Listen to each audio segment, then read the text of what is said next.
Hello and welcome to What's Up, the podcast in which I, your host, What Fanar, tells you what is up. Not gonna lie, been pretty depressed this week. That's kind of why this week of podcast is in fact going to become, well, it's a pretty big one. It's been late because of the depression. And the thing is that and there isn't any news section. I will get round to news at some point. I have not yet worked out a good system for logging news. In other things I haven't got round to, there's still no Patreon. That is still a plan. That hasn't happened yet. Still no graphics. Again, a plan that hasn't happened yet. And there's no RSS feed or SoundCloud right now because, again, that has not got round to. These are all things that are on my plate, but right now I'm just focusing on making my game, and I have got an awful lot of stuff recorded for you. In fact, today I've got 4 sections for you. Rather than my normal 3, and 2 of those are double length. So this is going to be a chopper block, huge podcast to make up for the fact that I'm a little late. And this isn't even everything I've got. I've still got the next podcast already totally recorded right now. So I'm going to do my best to get this going. So what have we got? We have... I don't know the order of this yet. Okay, well, it's going to be a double feature. I'm going to have the Ready Player One talk, which was scheduled for this, and then a last-minute cram-in was the Avengers, the new one, the Infinity War review. So reviews of both of those. Ready Player One doesn't really have a spoiler gap, mostly because there was nothing worth spoiling in my review of it. There was no point where I'm admittedly, this is kind of giving away sort of my views on this. I was not the biggest fan, but there were very few little moments that I really wanted to talk about, so I made it through without actually spoiling anything. Just talking an awful lot of talk about themes in that one. It's interesting because I spend a lot of time talking about what I would have done differently. So that's what that talk is about. Then we have Avengers. That one will have a spoiler break, and I've made sure to do that because there are things... It's pretty hard to talk about the themes of Avengers without spoiling things. Whereas Ready Player One... its main theme is nostalgia. I'm going to spend a lot of time talking about nostalgia. You know, that all makes sense. And you can't go into Ready Player One not knowing it's a film about nostalgia. So yes, 2 parts to the Avengers. The first part's really a sort of quick overview on whether or not you should see it. Chances are the answer's probably yes if you're a fan of me. Because I'm assuming that you're a nerd, and it was a pretty good film. But yeah, so those are the films, our double feature review, and then I've got my talk about Rezzed, which was a few weeks ago now. I went to Rezzed. Again, I've split this into 2 sections.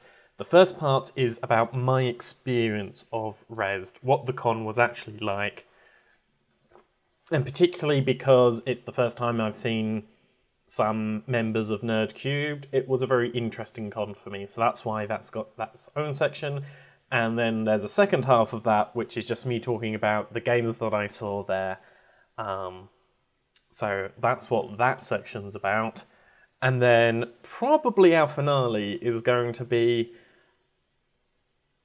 Honestly, this was a topic where I ended up going down a YouTube hole where you just watch too many YouTube videos, and then suddenly had sort of a small epiphany and had to rant about what makes a Metroidvania a Metroidvania.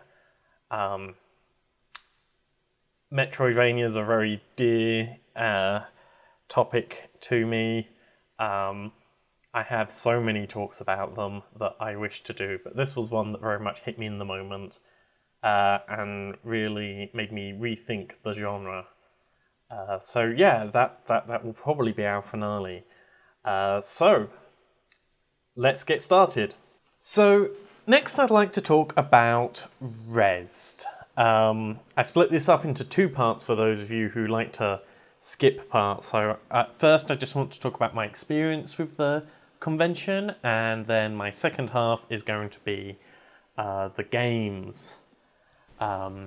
So let's start with my experiences. For those of you who don't know, Rezzed is it's kind of a small convention in that it's a games convention, and I do like games conventions in general.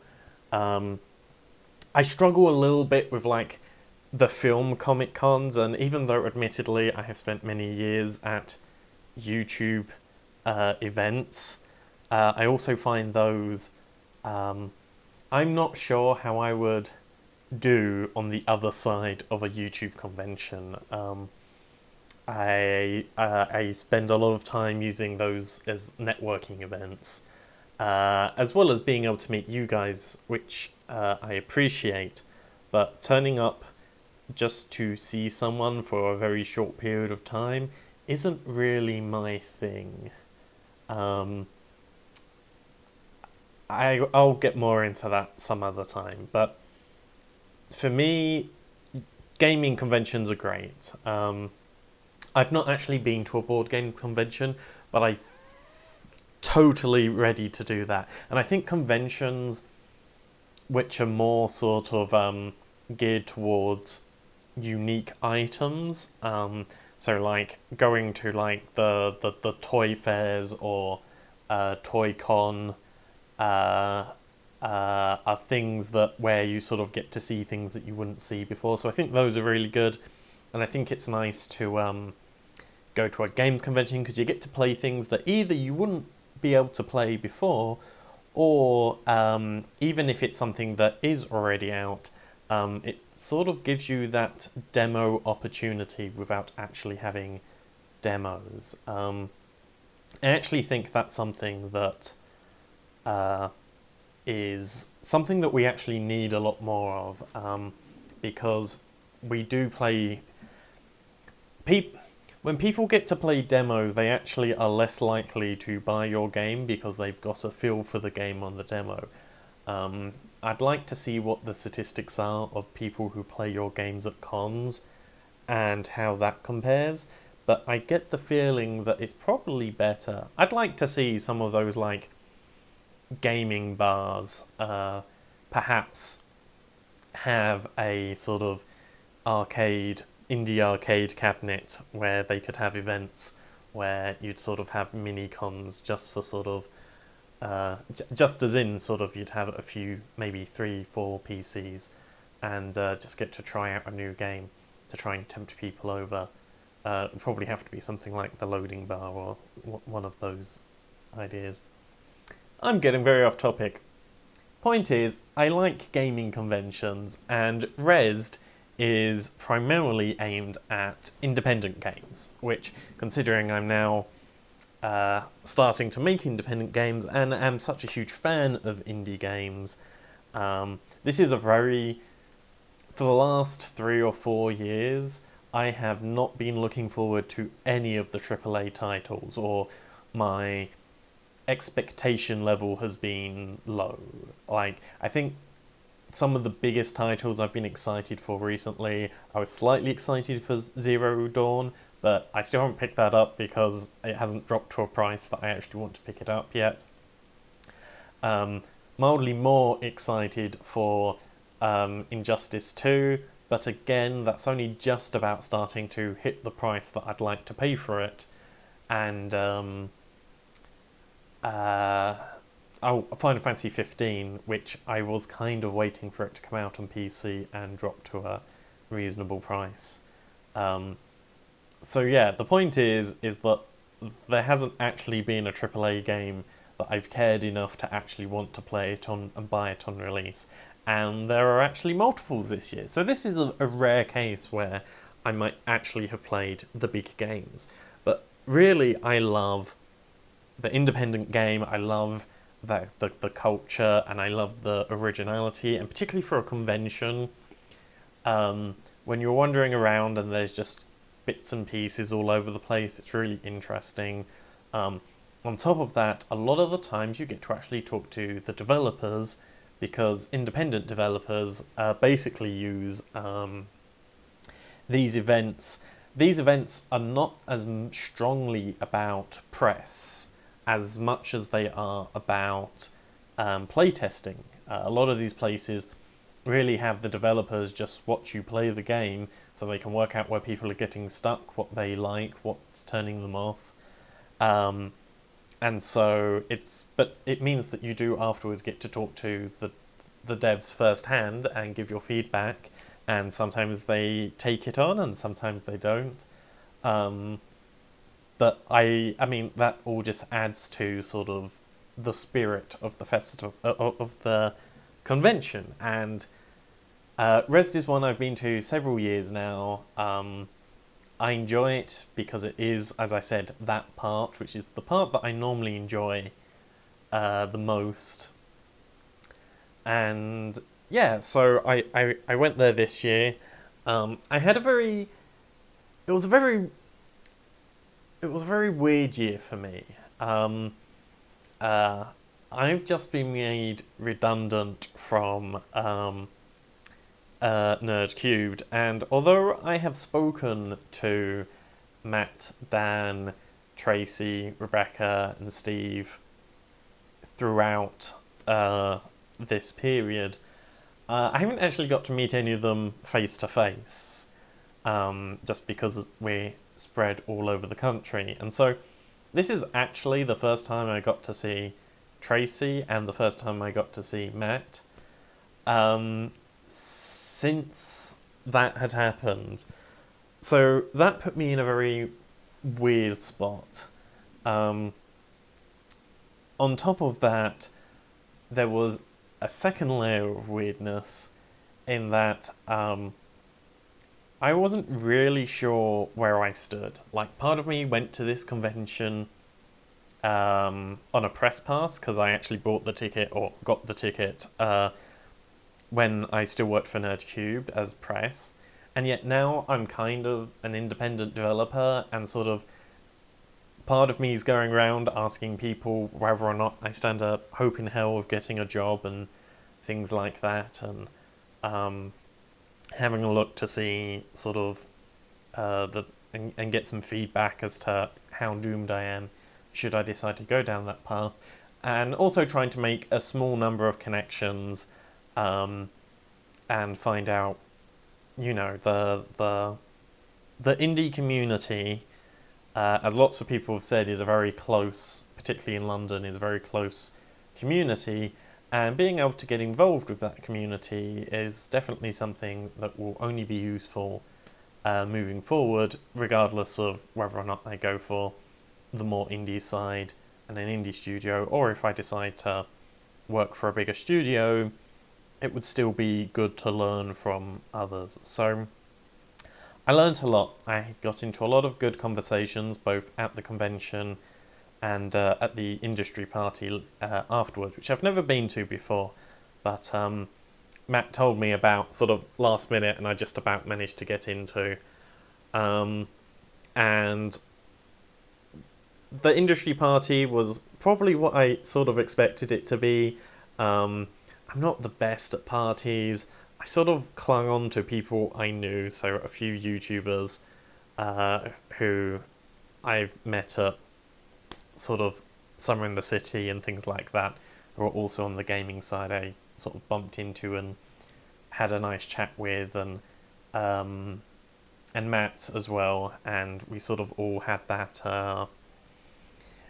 did that thing where you chat to someone and then you let them introduce you to other people and then you chat to them a bit. To anyone who did speak to me during the event, I really did have a great time. Um, I was only there for the Friday. For the Saturday, I was celebrating my birthday, and for the Sunday, uh, I basically did not get to bed on time at all. And that's not for sort of, I was out having crazy parties because of my birthday. No, I ended up watching YouTube videos about Metroidvanias and then decided that I had to record a podcast about Metroidvanias. And that is probably going to be part of this podcast, probably coming up next. But yes, so because I recorded that section, that really it meant that it was I went to bed far too late to wake up on time for the Sunday. So unfortunately, I ended up missing the Sunday. But I got everything that I wanted done on the Friday, so overall I was very happy and had a great time. Admittedly, my favourite thing of the entire event was making a whole load of being fired jokes. There's just something fun about Matt asking you to do things and going, not even if you paid me, or you can't even fire me anymore. Or I had loads of them throughout the evening, and I know it's silly, but sometimes there are jokes that you tell for other people, and there are jokes that you tell for yourself, and particularly jokes about sort of at your own expense. I found to be incredibly liberating. So that was fun. Though admittedly, I did get, as I said, I spent a lot of time feeling a bit out of place, but also felt very supported by everyone I spoke to. Like I said, whether or not it was fans or people I'd only just met and were talking about getting into the industry. So overall, everything went really well. So, the games. I'm not going to go through everything that I played, partially because I did manage to play a fair amount. Also, there's a level of unpolishedness to games at conventions, and for a lot of games, me calling them out on not being very good is probably unfair to the game itself, because it is so early on in production. And also there's just so there are certain tricks to making a good demo, and making a good demo doesn't necessarily mean the same thing as making a good game, and vice versa. So like in particular, okay, so there was one game I was playing. I won't discuss any of the mechanics, so hopefully you won't work out which game I'm talking about. But the character moves very slowly, and I swear for about 3 minutes, maybe four or five, but for 3 minutes at least, you just walk really, really slowly. It reads out dialogue, and then after you've walked for 3-4 minutes, it's not even like you walk up to something, you just then move on to walk off the screen and then walk onto the second screen. And it's one of those ones where it's painfully slow. It's just giving you story synopsis, but you don't really have time to get into story synopsis on a demo. Like, I myself and many other people do not put on the headphones when playing the demo. Sometimes I will, sometimes I won't. It depends on what I feel like at the time. For me, obviously, there's the added problems that I have to take my hat off, but even then, it's not like I see everyone using the headphones. So, yes, there is a level of sort of, you're dedicating a lot of time to story. On top of that, in this particular demo, like, they should have just cut that. That opening was a bad opening. On top of that, as you walked around, you were so slow that it made you not want to explore things. And it was a bit of a puzzle game, which needed you to look around and try and do things. But because it was so slow, it was like... Okay, so I did and this admittedly was on that first screen. I did what I always do when you're a character and you've got a whole open screen to the left of you, to the right of you, and just a little bit to the left. And the first thing I always do is go left to see if there's a secret hidden thing there, because the gut reaction is always to go right. And that ended up taking me a whole minute, because it took me about 30 seconds to get there and 30 seconds to get back. And sort of, a minute doesn't sound long. It might have been more than a minute. But it's one of those ones where it takes a whole minute of just holding a button left and holding a button right is frustrating. And when really you should be able to do it in 5 seconds. And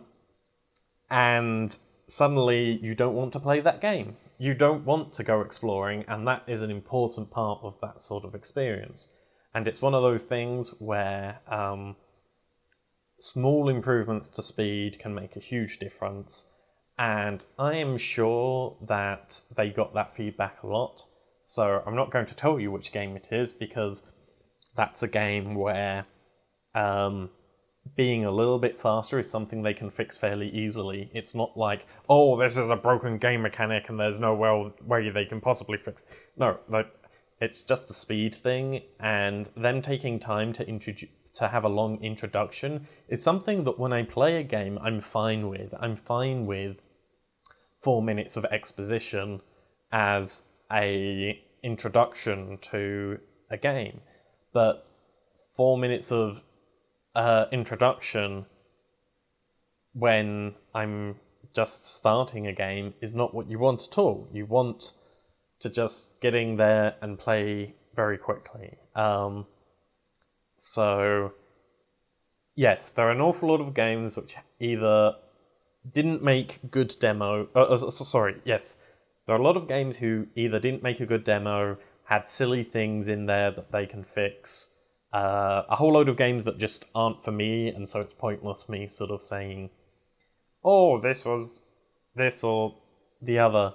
And then there was a reasonable number of games that I sort of knew I was going to buy, and so didn't really pick them up.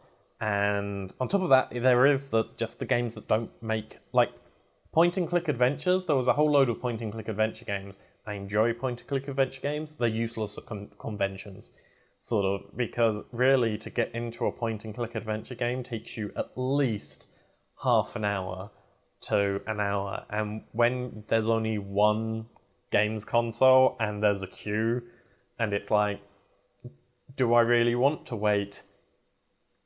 You know, if there are 2 people in front of you, they both have to play the game for 2 hours, so that's 2 hours before you get to play the game, then your hour to really play the demo through, and suddenly you've spent all of your day playing one game.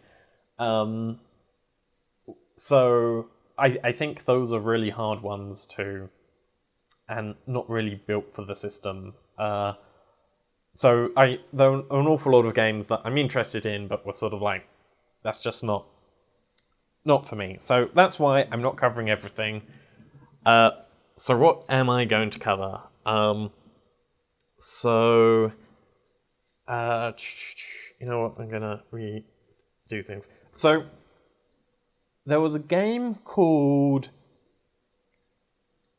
Oh, I can't pronounce this at all. Contaria.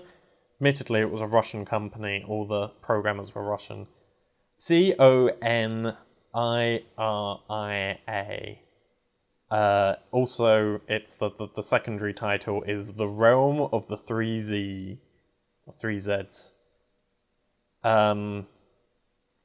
Actually, I'm quite annoyed at myself for saying Z rather than Z. Anyway, I'm also now concerned because I looked on the back of this flyer and it's got El Nouveau, which I'm assuming means that I was wrong and they weren't Russian and they were something else. I don't know. I'm rubbish at nationalities and languages. I'm sorry. Anyway, I was attracted to this game because it looks like a sort of old-style platforming game. It's got very much a PlayStation 1, PlayStation 2 era feel. Probably PlayStation 2 feel in graphical quality, but very much a PlayStation 1 almost layout where it's sort of weird platforms, barely connected. You go around, attack things. Now,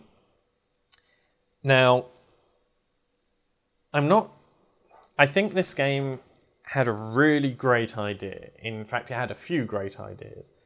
I'm not entirely convinced its great ideas were well implemented. I think this is possibly one of those ones where they had good ideas, but some of the other things that are required for their ideas to work just weren't there. So in this game, you play as a character who's... I think sort of the best way to describe this is think of a Keyblade from Kingdom Hearts, only instead of it actually being a key, it's actually a dream catcher on a stick. And so your job is to capture bad dreams with the dream catcher, which was its first cool idea, and I liked that as an idea. To capture nightmares is a weird concept and a good one. And then the second thing that it had going for it, and I think this is the mechanic that by far is the bit that really makes me, as a designer, go, ooh, that's an interesting idea. So they basically had this mechanic which was you store bad dreams in your dream catcher, and you use your dreams that you've stored to unlock things. There were paths and mostly it was sort of paths, occasionally sort of like wormholes. A lot of it was like bridges and things would open when you had a certain number of bad guys captured.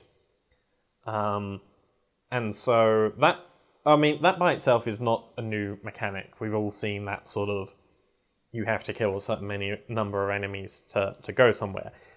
Where they'd made it their own thing is that they had a large number of heal spots, and the heal spots would heal you, but would basically remove all of your enemies that you'd stored up.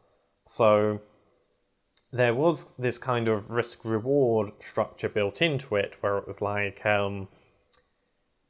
I can go and heal myself, but as soon as I heal myself, I have to go and kill a whole load of enemies so that I can get everywhere. I think this is a really cool mechanic. Occasionally, they would use sort of like health spots as an obstacle, which is a really interesting thing to do, and is a really cool idea. The downside is the combat was really lackluster. I'm not saying it's unsavable, but it does need an entire reworking. It's not a simple fix. And then, although I did kind of like the visual style, at first, the thing is I think this is a game which I looked at, wanted to play because of nostalgia. Because I was like, oh, I loved those PlayStation 1 levels. But the thing is that as soon as you get onto it, you remember what a pain it was in PlayStation 1 era when you had these levels where, like in the level we play, that was playable, you had a lot of things hovering in mid-air with nothing but clouds below you, meaning if you even slightly messed up a jump, you were right back to the beginning, which at the time was because that was the smallest number of platforms was memory space, and that's not really an excuse anymore. And sort of that lack of either edge collision, which is sort of the modern solution, or that more regular updates and save points. The lack of all of that was definitely problematic. And that I wouldn't say that the platforming felt great, but admittedly, this could be a classic case of the demo's the first level and it takes a while for you to unlock all of the abilities that are required for things to feel good. So that could be, one of those problems. I think it's got a lot of work behind it, and it is one where if this game doesn't come out for another 2 years, it may well be that all of my complaints have been addressed. But I really did like that idea of the temporary charge up that you then sacrifice to be healed up. That's a really interesting mechanic, particularly in our love of risk-reward strategies, and I think could be interesting to be used elsewhere. So I hope it catches on. So that was the first game. Speaking of the exact opposite, I played Orange Island. Orange Island is almost the exact opposite in that I'm not entirely convinced it had a lot of new ideas, and I did get to talk to the designer of this, and actually had a really good chat with him while I was playing. Again, missed the entirety of the storyline because I didn't put the headphones on and I was just talking to him. And we had a really nice discussion. He said it was there was a one game in particular that this was sort of a spiritual successor to. It was sort of this was my favourite game and no one ever made another game like it, so I'm going to try and make the sequel that we never got for it, sort of thing. It's entirely sort of has that NES feel to it. I'm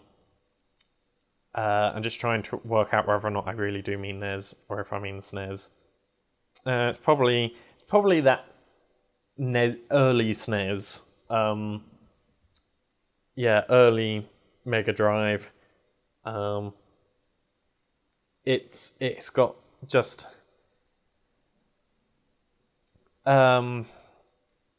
it's all sort of it's a very feminine design, but gorgeous colors.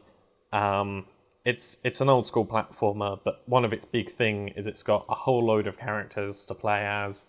Some of them have longer range to fire with their magic, some of them jump higher, some of them are faster. And already having sort of played the game, there was sort of a play the level multiple times with the different characters to unlock things. I think one of the things that he said wasn't in the original game was that he wanted to add was this sort of unlocking system so that the characters slowly got better as you played along. But yeah, that looked like a game with a huge amount of love, not necessarily a load of new ideas, but definitely a game that looked dedicated to making a really good game and doing something solidly, which is always good. Then probably I've got two other games I want to talk about. This is the game that so the next game I want to talk about is Block Ships. this is a game I pretty much exclusively want on Switch, and I know that the guy, the designer, was saying he'd like to do that, but right now he's just aiming for Steam, and I understand that. It's a local co-op game. I don't have anyone that I local co-op with, but I would be all about this game if I was, still living at home and playing games with my sister. The game is basically about spaceships, and you play as a block. It's really pretty simple. You play as a block, and you're basically put in, let's call it a ship wreckage, catastrophe zone. So there are little bits of ship just hanging around, including guns, defense, extra power, which allows you to go faster. And your job is kind of to build up. Now, you can't turn your character, which means when you acquire a gun, you have to make sure that the gun attaches in the right spot. Because as someone who ended up with hey look, I've got 3 guns. Unfortunately, I was in the upper right hand of the screen, and all of my guns fired up and to the right.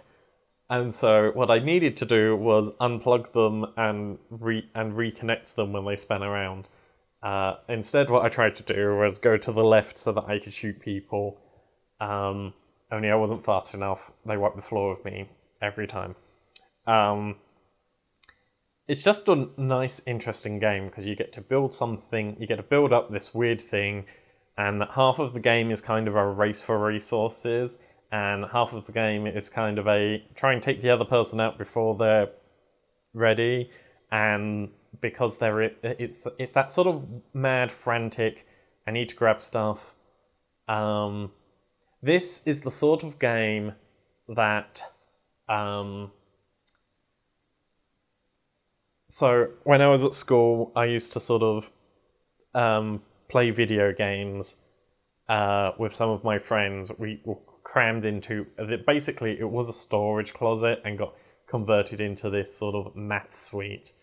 And a whole load of us used to hang out there. And we used to play things like Worms and Bomberman. And that was really the 2 games that we played the most. This totally would have been that sort of, let's play a game that we can play quickly and frantically, and then go straight back and replay it again. This is that sort of game, and it definitely has a place. Unfortunately, I'm no longer in a situation where that place is, where I get to experience that place very much. But, yes, if you're looking for that sort of game, Block Ships definitely is unique and interesting and does kind of what you want from that sort of game. I think there is that sort of almost... The more I think about it, the more it is kind of got that sort of Bomberman type feel, even though the gameplay is nothing like Bomberman. But that sort of frantically trying to build yourself up and try and screw over your friends at the same time, that's the feel for it. And yeah, it's multiplayer. We were playing up to 4 players. I don't know if it's going beyond that, but yeah, Block Ships. And then my final game, which was my my favorite game of the entire event, was actually, before we get to my final game, I will say, no, I already explained why I'm not talking about everything. Let's go. My final game is Phogs. Phogs.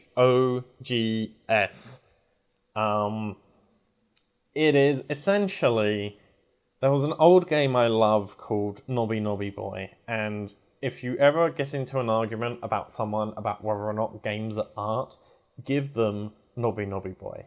I think in general games are art regardless of how arty they are. As in, I think that even Call of Duty is an art, even if it is a lot more a very different experience. But there is no denying that Nobby Nobby Boy is a work of art, in that it is absolutely batshit insane. It is the sort of game that I can... If you've ever watched a weird foreign kids show, and there are a lot of them on YouTube, and you don't understand the language, and you're just watching one of these weird shows, and you're like, everyone must have been on drugs, what on earth is going on? That's kind of what Nobby Nobby Boy is. It's by the creator of Katamari. You play as this sort of weird pink dog, and you can stretch yourself out, you can swallow things, and then you can poop them out, and sort of by swallowing things you slowly grow to the point where you can eat bigger things.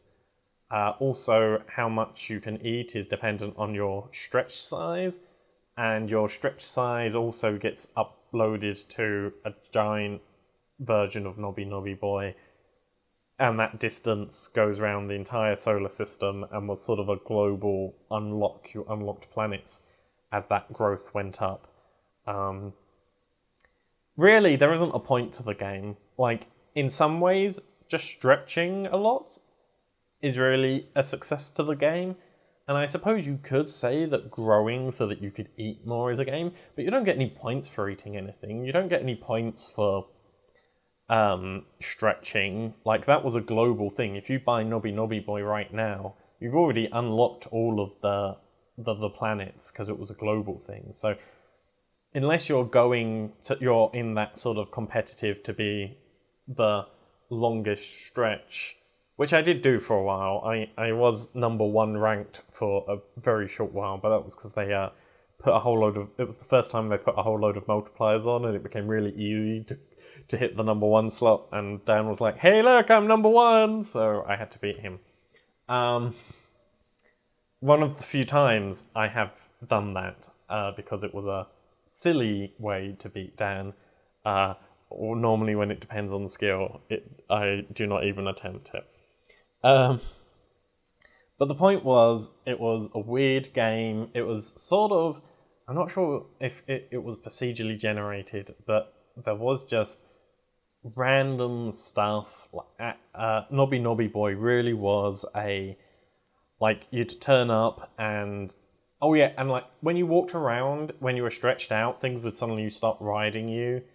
And you'd sort of do things like there'd be people who had heads like fruit and you could eventually sort of start eating people, and they would sort of be riding things, and then the things were slightly... It would be a different world each world you went to, and it was batshit insane. It's well worth picking up. And yeah, it's a wonderful game. It's definitely up there as one of my favourite things. I don't think I need a review. I think that is my review. Nobby Nobby Boy is one of my favourite things. It's batshit insane. Don't go in expecting anything other than total insanity. Now,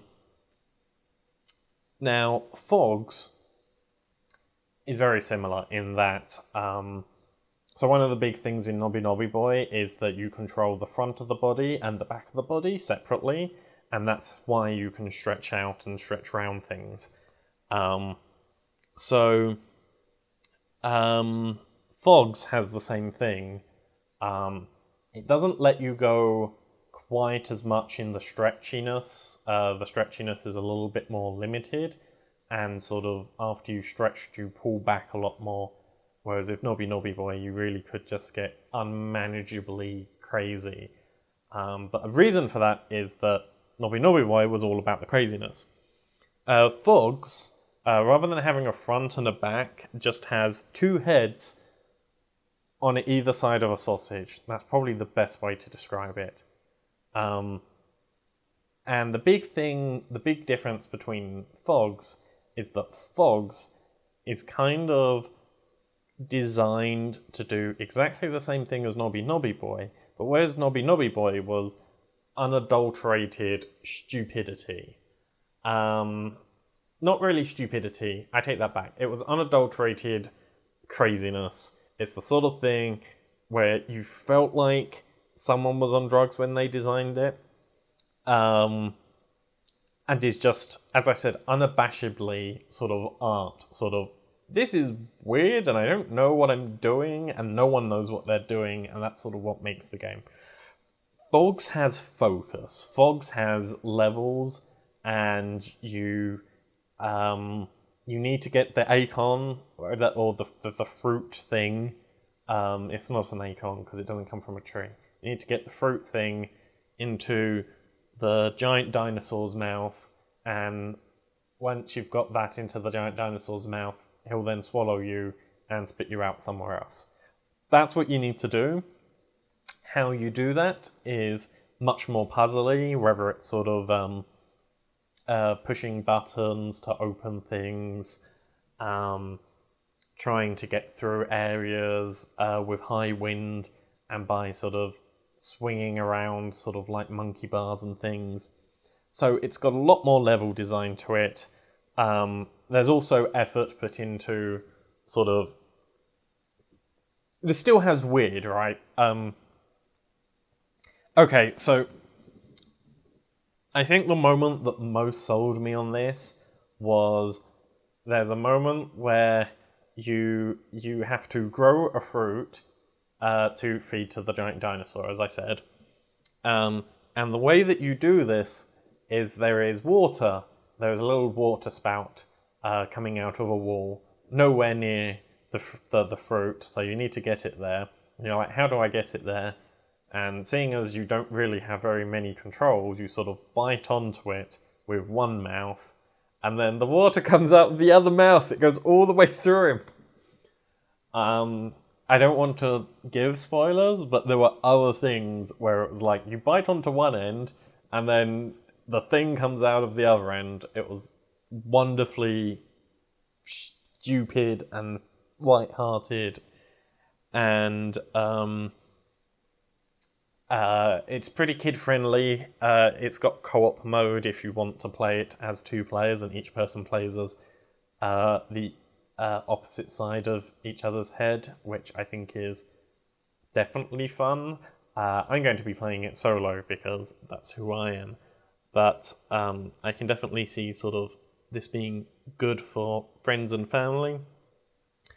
But yeah, it was just one of those sort of mucking around and being silly games. In fact, I came away from this and sort of spoke to the developers, and they were sort of like, what did you think about it? And I was like, I honestly think it's the best game I've played of the convention. They're like, oh, can't you give us something bad? It was like, yes, I have a complaint. And it was like, my complaint was really precise. I was like, in this one particular point, there is what looks like a giant statue, possibly, but it's a statue of a character sitting down like a teddy bear. And I was like, I can bite onto it, but he doesn't move. I really just want to mess around with him. It was like, in a perfect world, I'd like you to add ragdoll to him. But sort of, at a minimum, I'd like to just move him around and possibly feed him to the dinosaur. And the guy I was talking to, the developer, was like, you know, you're totally right, got out his phone and took a no. And it was like, I think that's, it really opened up a sense of joy to me, and that sort of playfulness, which definitely adds, I suppose, to the dog-like spirit of it. But yeah, it really made me want to have fun and want to play with things, even the things that weren't connected to the objectives, which I think is always a really good sign. It often takes a lot for me to... One of the big differences between my playstyle and Dan's is that the two of us both play... I like to play more to the rules. I like to experience it as intended, and Dan likes to make up his own games. So this was actually a rare occurrence for me to actually go, I want to mess around with that just to have fun with it. And I don't get that experience very often. And this was a rare case of that. So it really got me in sort of an emotional way and a sense of fun and silliness. And then on top of that, it had good, definitely interesting mechanics, because it is an interesting system. Like, the idea of both Nobby Nobby Boy, and I think there was a sumo wrestling game version of this, where it's like you have the two ends of the sausage which you can move around, is an interesting mechanic. But like, by using this in this system, you could do things like run the monkey bars by grabbing onto something, and then the other end was free to swing around and try and grab onto something, and then the other end can release and try and grab onto something. And given sort of those sorts of problems, the sort of where do things stretch out and touch things, it's got that sort of, in the same way that Snake Pass is a really good game because it's just something that's interesting and different and you have to think about how to do things differently, this sort of has that element of it, as well as a sort of fun side. So yes, I thoroughly am looking forward to Fogs when it comes out. And yeah, that was my Rezzed. Next, I'd like to talk to you about Avengers Infinity War. This first section is going to be the spoiler-free section. And if you are watching this on YouTube, then when the spoilers start and when I move on to the next topic will be put up on the time codes. So, spoiler-free. It's going to be limited how much I can talk about spoiler-free. Overall, I didn't love the movie, but I did quite like it. I mean, so my biggest problem with the movie is also probably the reason why you should go and see it. My biggest problem is that the movie is about 3 movies shoved together, and I think I'd actually have preferred it if it was 3 separate movies. That said, this movie is really ambitious. It's got a reasonable lip service and progression for most of the participants in this film. It is really this does feel like a movie that is the end of everything that's come before it, and it does puts so much time and effort into so many characters and story threads, and even does justice to the new characters. So yes, if you like action movies and you want to see sort of these things all put together, then you sort of want to see this movie. If you care about any of the characters, I think possibly the one character who didn't get as much screen time as perhaps it would have been nice would have been Black Panther. I think nearly every one of his good lines was in the trailers, and I really don't think there was much more beyond that. However, pretty much every other character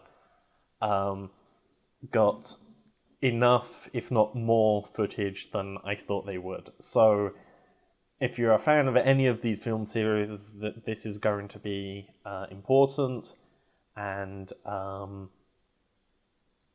that a lot of my problems are not quite being there is because of this sort of pacing, kind of because it is a comic book event. It is a retelling of a comic book event, which means it feels like it's supposed to be told in chapters, and it all being collected together as a film doesn't necessarily quite hit the spot properly for me. But I think I'm in the minority. I will say avoid spoilers for this or the following movie. I had seen some stuff from some spoilers for the sequel to this movie, and it totally ruined the experience for me. So I thoroughly recommend going in blind. And yeah, I don't really want to add too much more to that. The action was fine. I've been picking a lot at modern action movies for not having great action scenes, and I don't think that this had great action scenes, but for the most part, I never felt... The thing is it has so much in this movie that the action scenes are all fairly concise. So, although none of them are particularly amazing, none of them are bad either. I mean, but that's also been true across most of the Marvel films. Like, they've mostly had not great, not massively memorable, but equally not awful action scenes. Like, very few really stick out in my mind as that was a cool moment. And so this movie has more of the same, more of what you'd expect, only because it just doesn't have the time to waste. Everything happens much faster, and so at never any point did I feel, oh, this action scene's overstayed its welcome, which I totally have felt with things like Star Wars Rogue One has several moments where I'm like, this needs editing and cutting, and yeah, pacing wise, I felt like that really worked. I'm sorry, I don't think there's really much more I can say before I go into spoiler territory. So, if you at all like these sorts of things, go for it. If you hate Marvel, this isn't going to change your mind. It's certainly an experience, mostly because it is trying to. The fact that it is just 3 movies sort of shoved together, it's at least 2 movies, if not 3, shoved together, is an impressive feat. And to see a film franchise that relies so much on so much past work is a feat that cinema has never seen before. And if that hasn't convinced you, then I don't really have anything else to say. Like, it's not like if you hate superhero movies, this is going to change your mind. This will not change your mind. But really, I think if you're going to see this movie, you've probably already decided that you're going to see this movie. So I will now move on to the spoiler section. This is a spoiler warning. You have been warned. This is now spoilers. Spoilers. This is... Have you gone? Have you skipped? Okay, we're going. Okay, so as I said earlier, for me this was very much sort of 3 movies sort of shoved together, and I'm not overly convinced that shoving them all together was necessarily the right move. I don't know how they'd have done it otherwise, because the idea of releasing two movies that you have to watch at the same time, back to back, would have been an interesting move on Disney's part. But yeah, so I think I'm actually just going to sort of separate out the films into what I consider to be the three main sections, which is I very much feel like, well, I suppose. All right, let's separate it into two. We've basically got the Earth heroes and space heroes. For the most part, I wasn't as fond of the Earth heroes in this movie. I did love the very small bit we got in Edinburgh, but I just love Edinburgh. I think it's not necessarily. I prefer London vibe-wise, but Edinburgh, just architecturally and structurally, is one of the most amazing cities out there.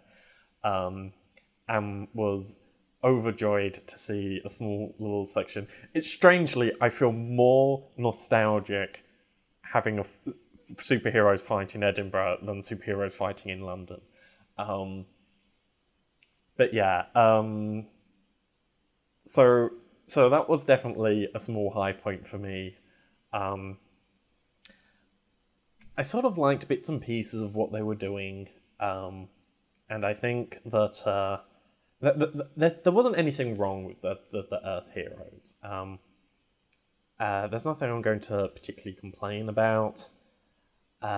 In sort of, you know what, I am going to complain. I think the Earth heroes struggled from this way more than the space heroes, and that is that.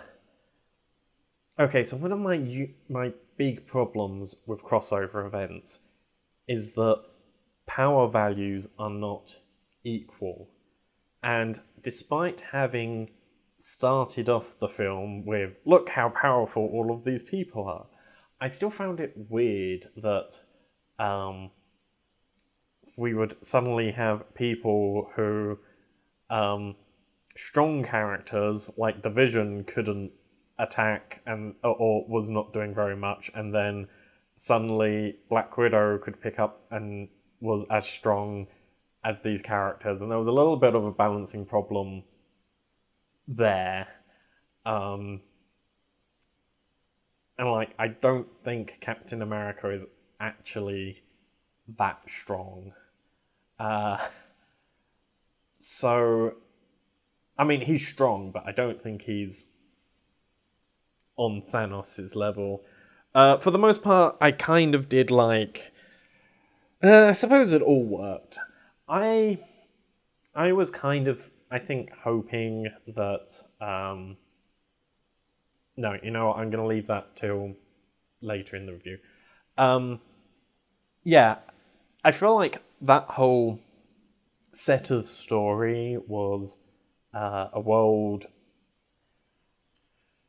The thing is, I've only just come out of the cinema and just got home, and I'm already struggling to remember a lot of what the Earth stuff was.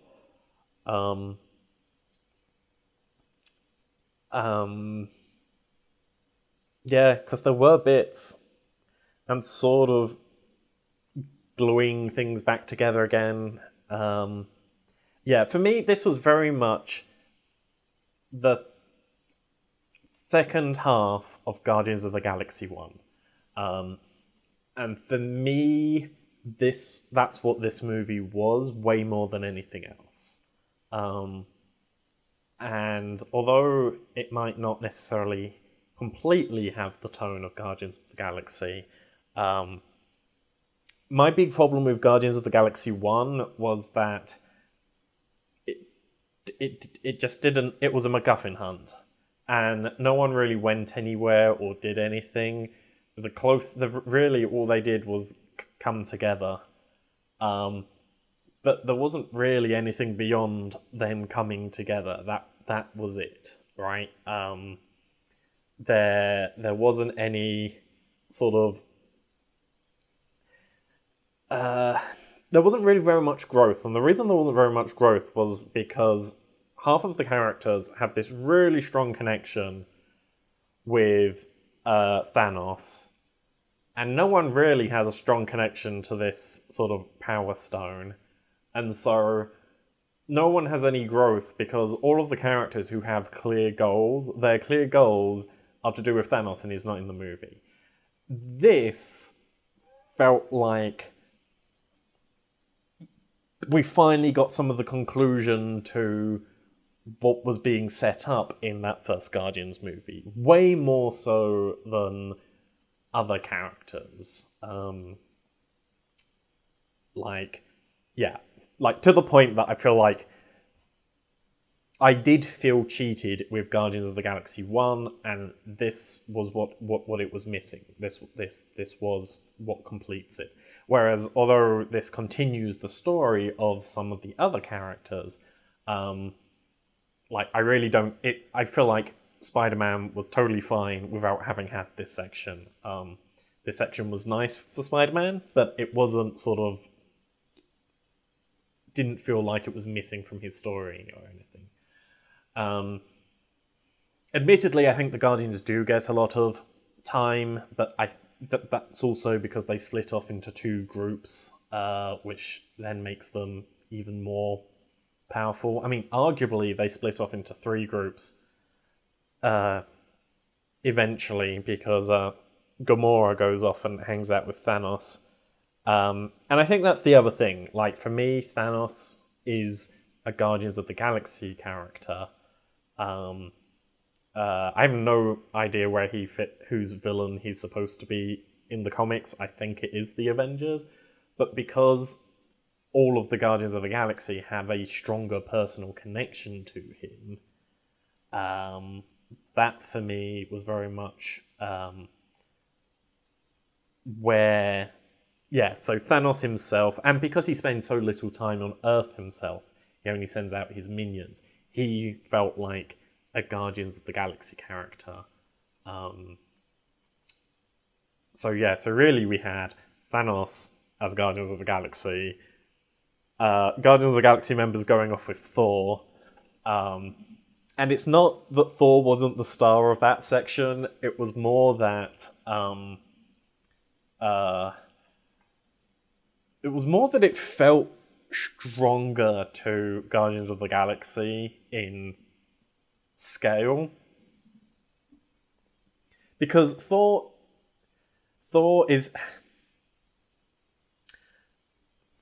has always, or for the first two movies and the Avengers, Thor has sort of been this god, but he's actually been relatively underpowered. He definitely in Ragnarok got a step up in power, and he got a step up in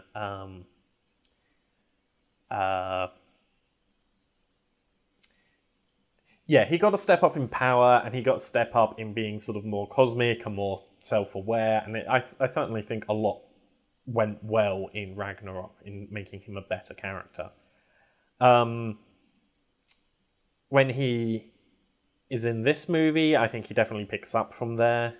Admittedly, there is a small part of me that when they were talking about, especially having been so funny on Thor Ragnarok, there was a bit where they were sort of going through all of the awful things that have happened to him, and they got to a point where they were like, what about your best friend? And he's like stabbed through the heart.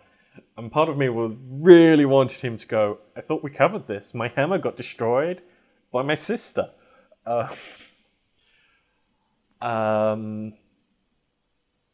Yes. I enjoyed... I mean, him getting back his hammer, sort of... Again, like, him getting back his hammer almost should have happened in the Thor movie that he lost it. And putting it on here just felt like just that one more thing to do. But I suppose if they wanted something to destroy Thanos, he needed to have some time not having it. So yeah, that was fun. I definitely feel like Thor is more powerful in this than he was in Ragnarok, and in Ragnarok he was miles more powerful than... In fact, I think he was miles more powerful in this than he was in Ragnarok, and he was miles more powerful in Ragnarok than he has been beforehand. I'm not sure that's necessarily a good thing or a bad thing. It's just a thing that I've very much seen happening. I think it's probably a good thing, but I'm not sure. Like, it should be a bad thing. Part of my brain is saying, no, keeping everything normal makes sense, but I actually think that now they've got more of these cosmic entities, to maybe having him more powerful works. I'm not sure. I guess we'll see as we move forward. But yeah, I liked sort of some of what they were doing. The Guardians crew definitely was having a lot of fun. I do think it was an odd choice to put Doctor Strange, Peter Quill, and Iron Man all in the same place, because they only have one personality to share between the three of them. And the thing is like, those three in particular are the worst offenders of the one white male personality in the Marvel Cinematic Universe. Like, there's elements of it that goes towards sort of Spider-Man a little bit, and there's elements of it that go towards Thor as well. But, like, those three in particular are the worst offenders, and having them all for the same mission is a little bit odd. But I like the fact that okay, so I think it's time we finally spoke about the theme. Because there was a very strong theme in this movie. And it was quite frustrating to me, and yet at the same time very well implemented. So the big theme here was that Thanos wants to sacrifice half the universe for the other half. And although our heroes stand against that, regularly all of our heroes are sacrificing people, and often themselves, so that others can live. And regularly people have to sacrifice the ones that they love. And so the heroes themselves are having to make the same choice that Thanos has gone for.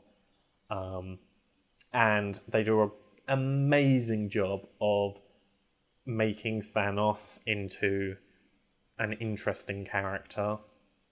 And a character... No, let's scrap that. I don't think Thanos is an interesting character, but I do think they did a great job of humanizing him. Like, I cared for Thanos so much, which, considering he so easily could have been the Darth Maul of this movie, where it's like, oh, he looks cool in posters, and then you watch the movie and you're like, oh, is that it? Like, I cared for him way more than I was expecting to. He was such a deeper character. And I cared and felt for him, which I was not expecting at all. Yeah. So, though I will admit, the fact that he keeps turning things into bubbles confuses me. Apparently, Thanos has some weird bubble fetish that we didn't know about. It's like, everything turning into bubbles makes perfect sense to me if Star-Lord has it, or even Iron Man I could see turning everything into bubbles. I think Iron Man is more likely to turn everything into little Iron Man bobbleheads, but the number of times things turned into bubbles, I was like, why does Thanos like bubbles so much? He he could choose anything, and he just chose bubbles. I will also say there were a significant number of times where the CGI just wasn't as good as I'd have liked in this movie. There were multiple times where things weren't working. Admittedly, I will give Marvel that it was under incredible tight deadlines, and it did not. You can't accuse this movie of not being ambitious. Like, they were trying to do so many things, and like the cast they have, like they even brought back Hugo Weaving. Like, that was just an insane decision. Yeah, they brought back so many big names, and then on top of that, that so much of it was set in space. I mean, admittedly, there's an awful lot in this movie that is probably recycled assets, but there was an awful lot of this that isn't recycled assets. So it's pretty hard to, like, in general, it's the classic rule, sort of, really, isn't it? That you can have it good, you can have it fast, and you can have it cheap. And in this particular film, there was so much stuff. In this case, I'm using cheap. Because they had so much, it was sort of, if we just call on budget cheap, because it must have exceeded a normal film's CGI budget by a long shot. So it was sort of pushing as cheap as it could get because it was getting as much bang for its buck. And it needed to come out on time. They've got Star Wars coming out and Deadpool coming out so soon, and their whole timeline is set up that really they could not afford. I mean, at worst case scenario, I think they had an extra month or two, but they've already got sort of Ant-Man and Wasp planned, and Captain Marvel coming out pretty soon before the next Avengers, and you're like, yeah, there was they had a very limited window they couldn't mess with very much. So I understand that when picking at the CGI, that there is a level of it wasn't X-Men Apocalypse bad. There were moments in the X-Men Apocalypse where I was like, I can do better than that. And I am not very good at CGI. This was more sort of, that's looking a bit, it looked a little bit like occasionally you'd look at bits and it felt like early Marvel films as opposed to the later ones where they've got a lot better at the CGI. But there were only a few moments of that, so it wasn't sort of destructive for me, and like I said, I don't really hold it against the movie. I think for me, my big problem with the movie, and it's not, when I talk about this problem, like, I still think I'm probably rank this an 8 out of 10 or 8.5 out of 10. It's somewhere between 8 and 9. It did a lot of good things. I never quite emotionally got into the groove, but a lot of that was just because we were jumping around from character to character, and a lot of those stories were kind of separate. They were connected by themes, but it was really, I mean, it really felt like watching a whole load of mini TV episodes shoved together, and because of that, I didn't quite feel I didn't connect to this movie as much as I'd have liked to. And that was sort of one of my problems that I had with The Last Jedi. I don't think this has it anywhere near as bad as The Last Jedi did, because I felt like The Last Jedi really lost it in the edit, whereas this was not an edit. This was just a problem with telling this story, and telling this story in this format, and was not something that could just be fixed with minor edits or anything. This was a you can't tell this story without having this problem, because that's the way that it goes. Yeah, the only time I think I really connected was when Peter was trying to kill Gamora. That was the only time that I really got in that moment. Admittedly, so one of the other things that really ruined this movie for me was I saw spoilers for the next movie. And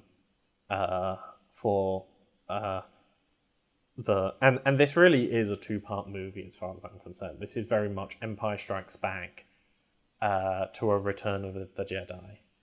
And in fact, there are so many movies which this ends up feeling like a review of. Like, it's very similar to the one and only Transformers movie, and no one will ever mention that the name Michael Bay to me ever. There is only one Transformers movie, and this certainly has elements of that where it's like, let's go and kill lots of people. Sorry, I so got off topic. We were talking about theme. Yes, so I really liked how Thanos is all about this, you have to kill people so that other people can survive, and I was trying to come up with the most sort of effective way of doing it, and I sort of understand what he's talking about. I'm not gonna lie, I'd written something very similar at some point.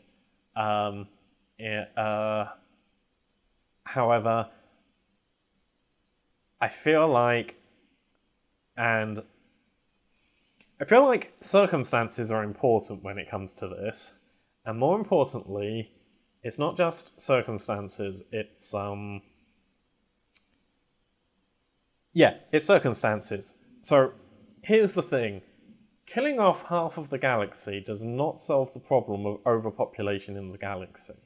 Now, his planet being destroyed by him not killing off half the population might genuinely have been a case where he'd have saved the planet.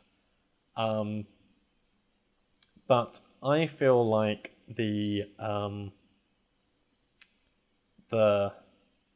path that he went down, the idea that everything should be cut in half just doesn't make sense. Like, you look at the Asgardians who haven't found a new home yet, like, either you should be killing off more than half of them so that only enough of them that survive on the ship can go, or you don't kill any of them because they've already had half of their people wiped out. Like, it needs to be more contextual. And it isn't I kill off half the people in the universe and then I go on holiday. Like, it really should be, as far as I'm concerned, like, there should be this is your planet, this is how many people are allowed to inhabit this planet. As soon as you go over what I deem to be, as soon as you go over beyond your means, I will half your population to stop that from happening. I feel like if they'd have just run that, it would have made more sense. And the thing is that Earth does have an overpopulation problem. Earth cannot sustain all of its life. So you'd still be able to do it for Earth. I just felt a little bit like doing everyone all in one go really bugged me. And I, for once, like I said, I was surprised by how much I felt for Thanos. And I felt like Thanos should have been smart enough to work that out. And that kind of frustrated me. The literally going through and splitting everything in half just felt like a a giant misstep, and enforcing this rule felt like a full-time job, not a, I did it once, I can go home now. Because otherwise populations just grow again. It's like, it's literally the food cycle. We teach this, like, if the predator wipes out a whole load of an animal, then the predator dies off because there's not enough food for it, and then the other thing grows up again. Like, life is designed to handle big losses and bounce back. And because of that, it just didn't make sense. And I think that was a thing that bugged me too much. Again, I think I could have seen past it if the movie had just been the space stuff. I think I'd have been enough in the mood of the movie that I could see past it. But because we kept jumping around, and you really have to work to sort of remember everything that's going on, I really did have that sort of annoyance with his solution. So that little thing bugged me probably more than it should have.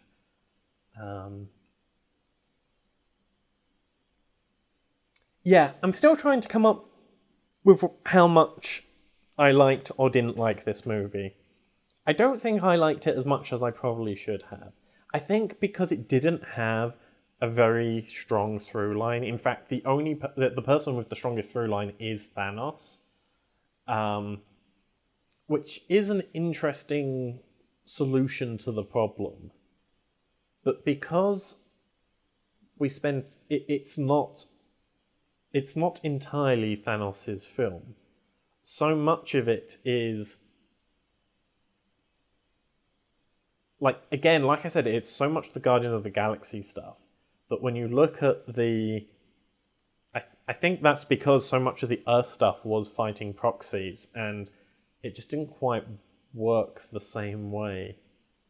And yeah, I think if we'd have just followed Thanos, I'd have enjoyed the movie better, because that would have been the full through line.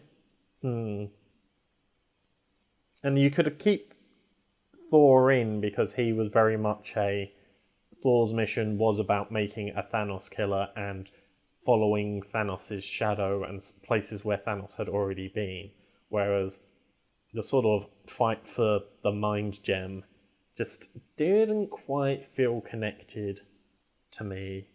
And it felt connected to all of the other Earth heroes, which is what they wanted. They wanted to get as many of the big names together, and so in that regard it was impressive. But because it didn't feel quite connected enough to the main story, I think it slightly just stopped the main story coming across fully.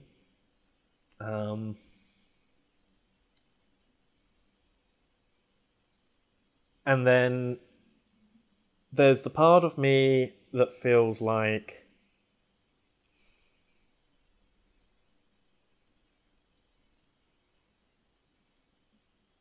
I don't think that the Transformers-ness has kicked in. So in the original Transformers animated film, they basically killed off everyone that you liked in Transformers. Like, I think 5 people survived the end of that film. Not even the end of that film, in fact, halfway, only about 5 people survived, and one of them was the ruddy human character who everyone hates, Spike. And then it introduced a whole load of new characters, And it was sort of like, buy all of these new toys. I totally understand why they did it, and it broke my heart because I was a huge Transformer fan. The thing about killing a whole load of people in Marvel is like, firstly, we were already killed off Loki so many times. I mean,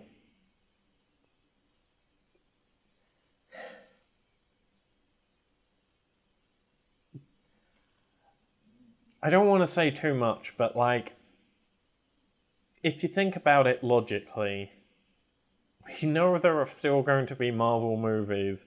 This isn't going to be the end of Spider-Man, for example. And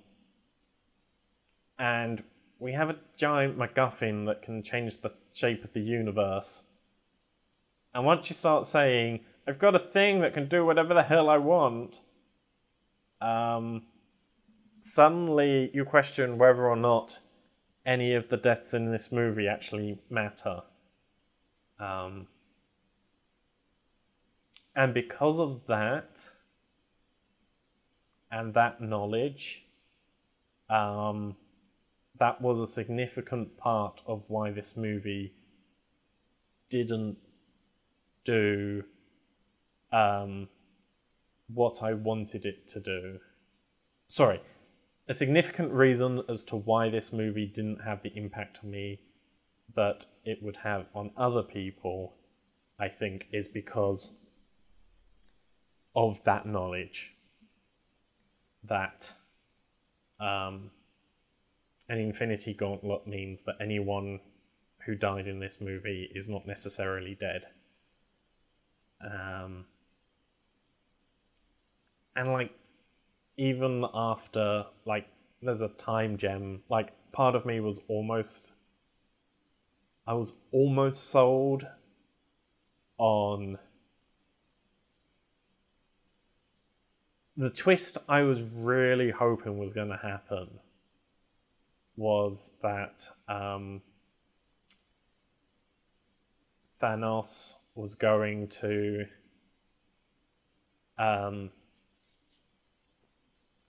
at the end he was going to decide that killing half of everyone and losing Gamora wasn't worth it, and he was going to go back and try and find a way to do what it was that he wanted to do without the Soul Gem, and at the beginning of the movie, and that we would go back to Gamora's death, and then we'd see a new branch, and that would be the next movie. Which I suppose would have been more cliffhanger-y than what they did there. Yeah. And so because I lacked that sense of finality, I don't think I probably had the giant... I didn't have a lot of the emotional reactions to the deaths because a lot of the deaths were...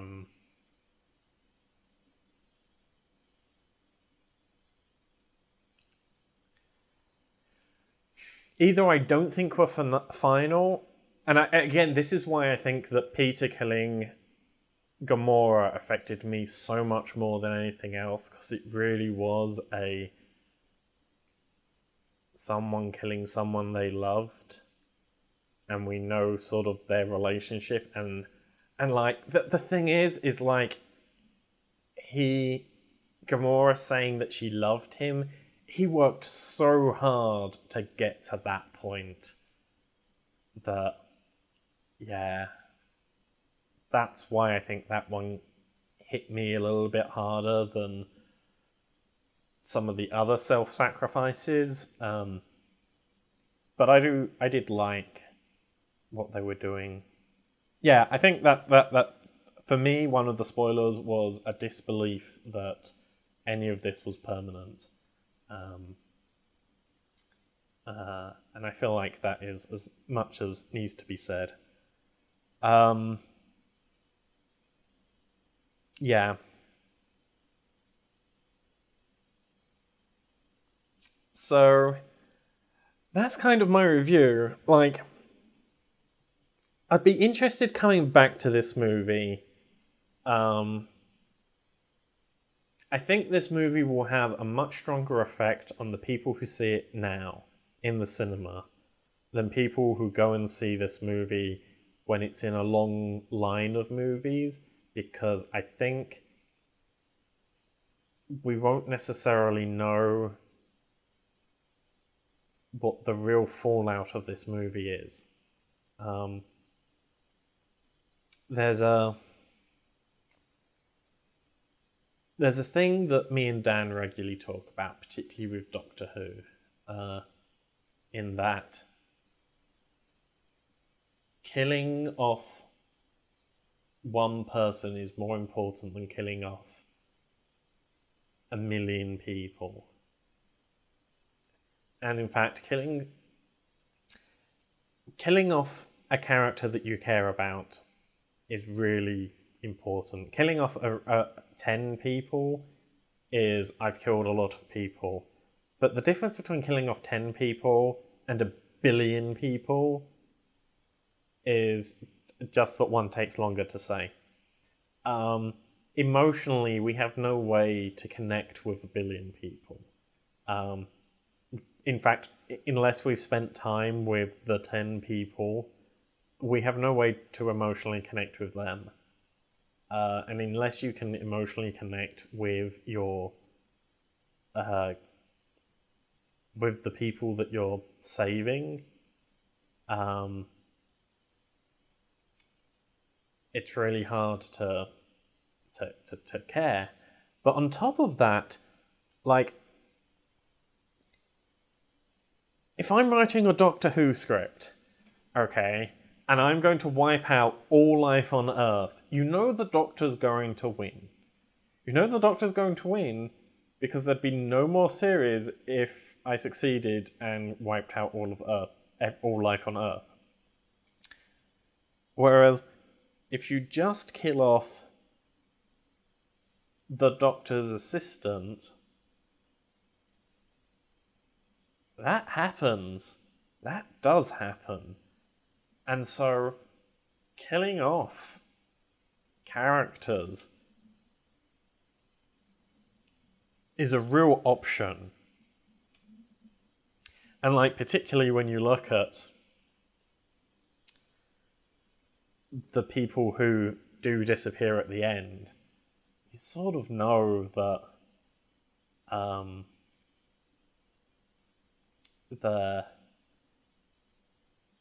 that they've made a promise that they're never going to keep. Like, if they'd mostly killed off the old crowd, like, for example, killing off Loki might actually be a real thing.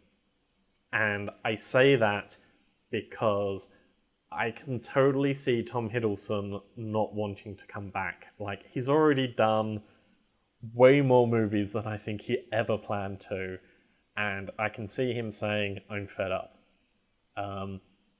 Killing off Captain America, I can totally see that happening because I feel like Chris Evans has done... I mean, Chris Evans, you have to stay in good shape to keep playing Captain America, and that's so much effort and work, and they're getting old. Like, Ruffalo just looked so old in this movie. And Iron Man's obviously getting on, though I feel like Iron Man can get away with not being as intense. The thing about Captain America is Captain America sort of needs to always be in shape, which means the commitment of Evans to maintain Captain American-ness is actually not just I can pop in for this movie. It's actually a big effort, and sort of, unless you're doing something like Captain America running for president or running S.H.I.E.L.D., he doesn't necessarily make as big a difference, whereas Tony Stark can hang around in the back of scenes and make Iron Spider suits and things constantly.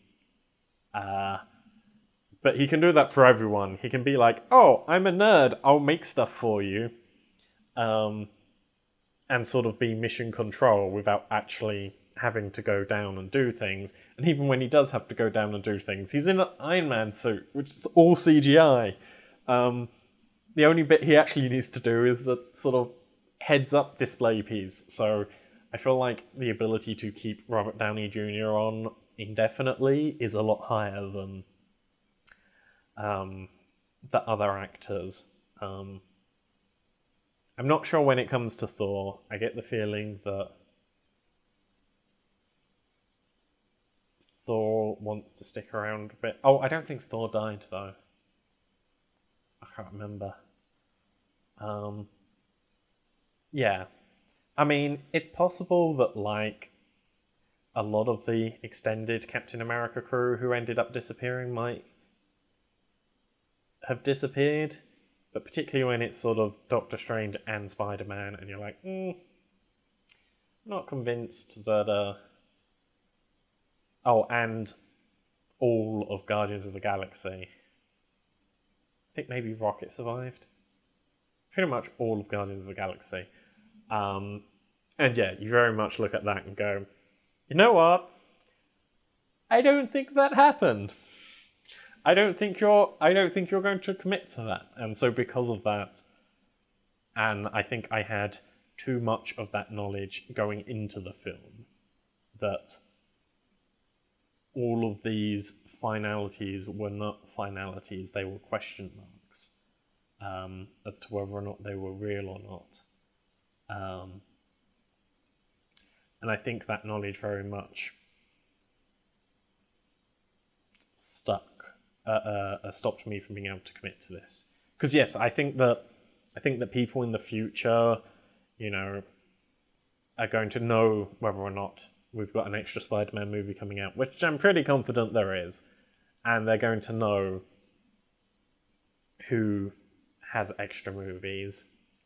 And by knowing that information, they will not be fooled for a second by the amount of death in this film.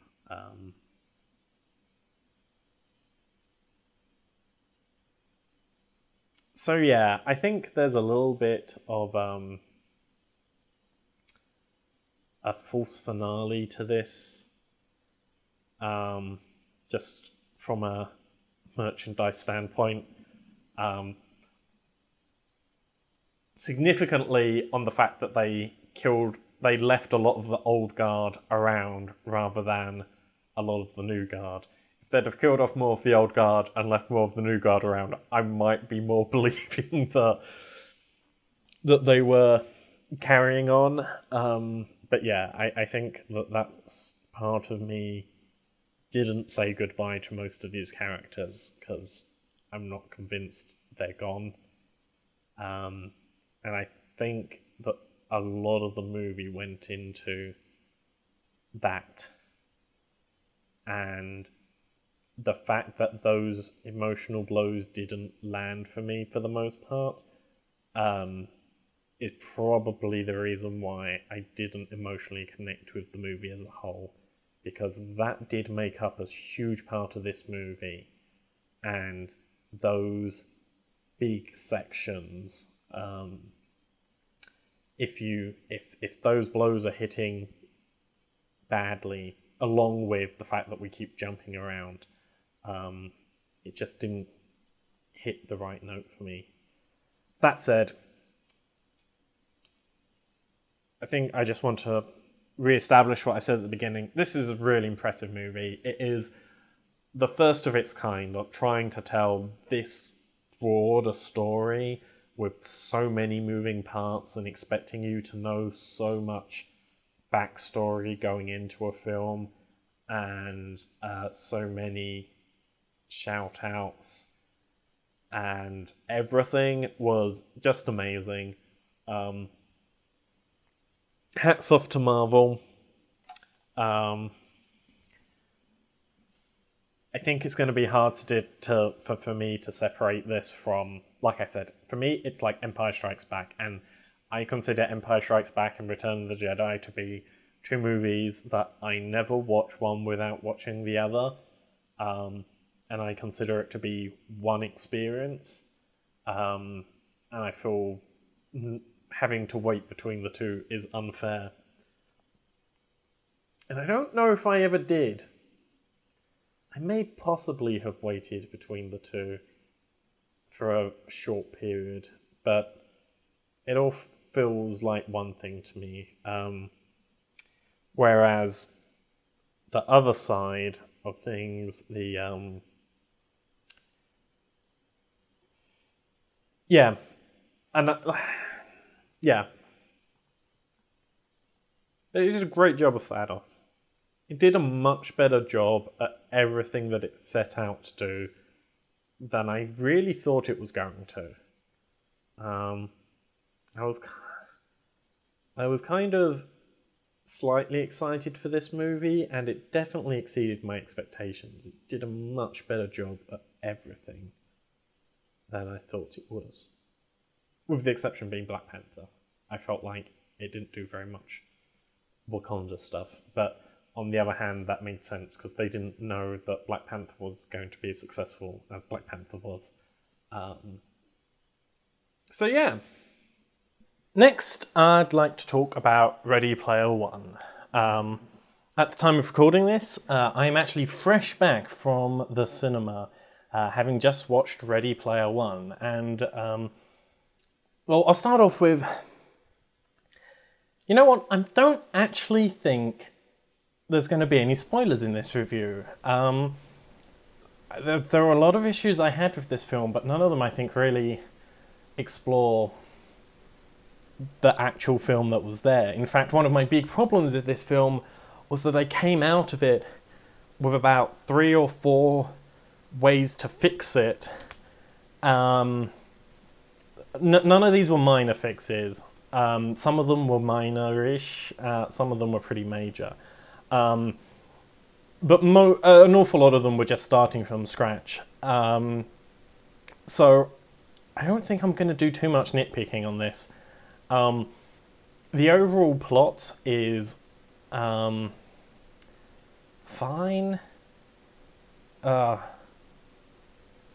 It's not good, but I'm not really gonna harp on about it. Firstly, because as mentioned, it would be a spoiler, and I'm not doing that. And then, also, it's just not really. No one's go and watch this movie because it's got a great plot. I think people are saying go and see this movie because it's got a lot of nostalgia and references in it. And that is going to be my... Okay. First problem with the film is it didn't do its references justice. So, right near the beginning of the movie, there is a person flying a DeLorean, or driving a DeLorean. And that's cool, right? Only, although people make jokes about racing with the DeLorean, at no point does someone make the reference, roads, where we're going, we don't need roads. And Back to the Future was the closest they ever actually got to taking the music from the movies. So often they would use... They purposefully got an original soundtrack which sounds similar to a lot of things, but not actually using any of the soundtracks from these great things, which kind of means the lack of those soundtracks really sticks out. Because you've got all of these visual references constantly, but the fact that you never have any of these sound references is just mind-blowing. Like, to compare it to Scott Pilgrim versus the World, as in early opening scenes, there's Zelda sound effects in sort of like the first few scenes of Scott Pilgrim versus the World, And it does a really good job of just punctuating what's going on and making you have that nostalgia sort of, oh yeah, that feels really good. This doesn't really have that. And on top of that, it has an over focus on things rather than moments, and I think that's my biggest problem. That it will focus more on we're racing with a Batmobile and a DeLorean, but not have that sort of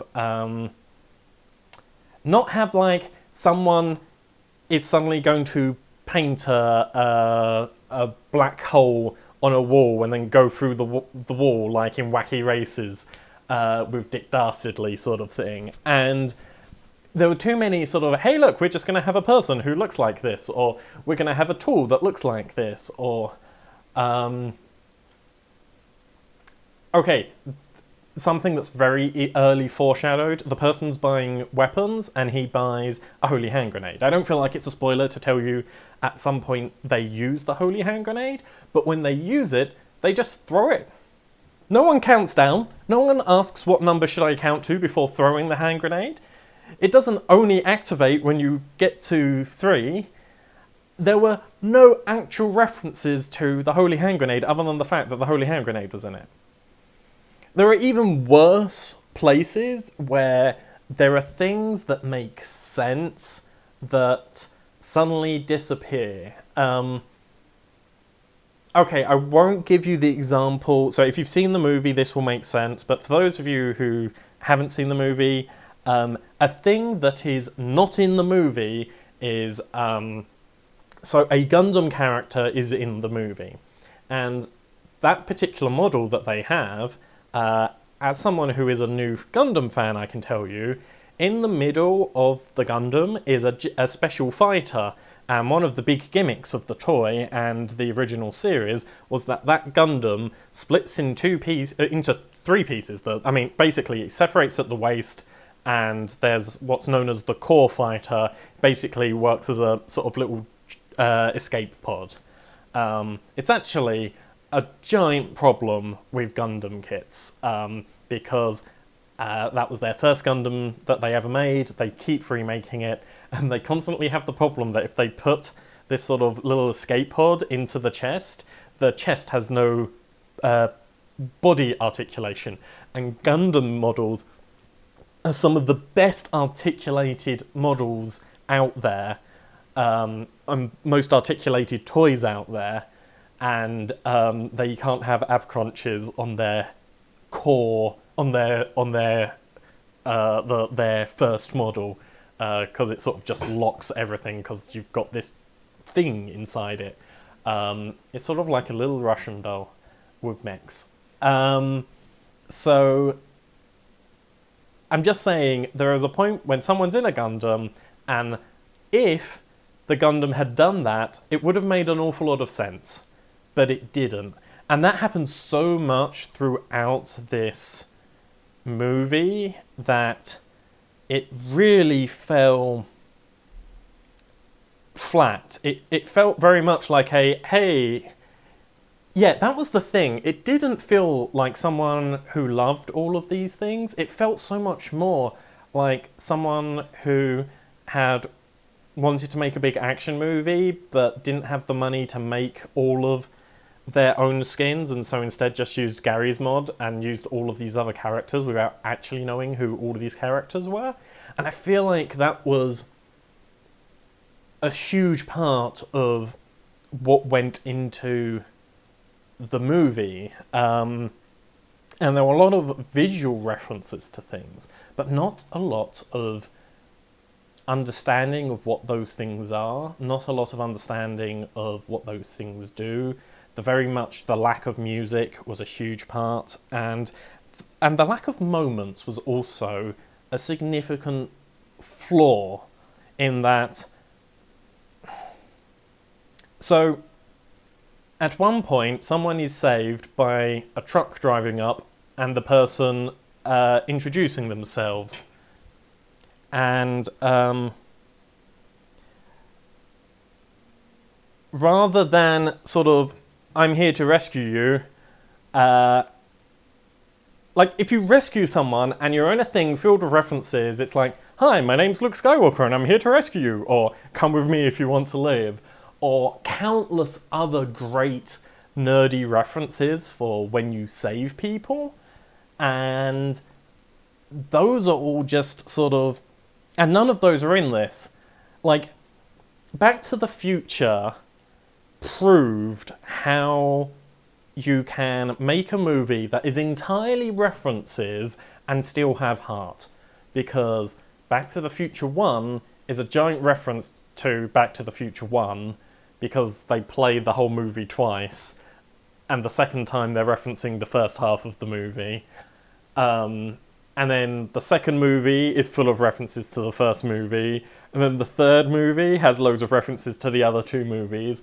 And it's one of those ones where in any other film, when you make a sequel and they go and repeat things that have already existed, I'm like, come up with something new.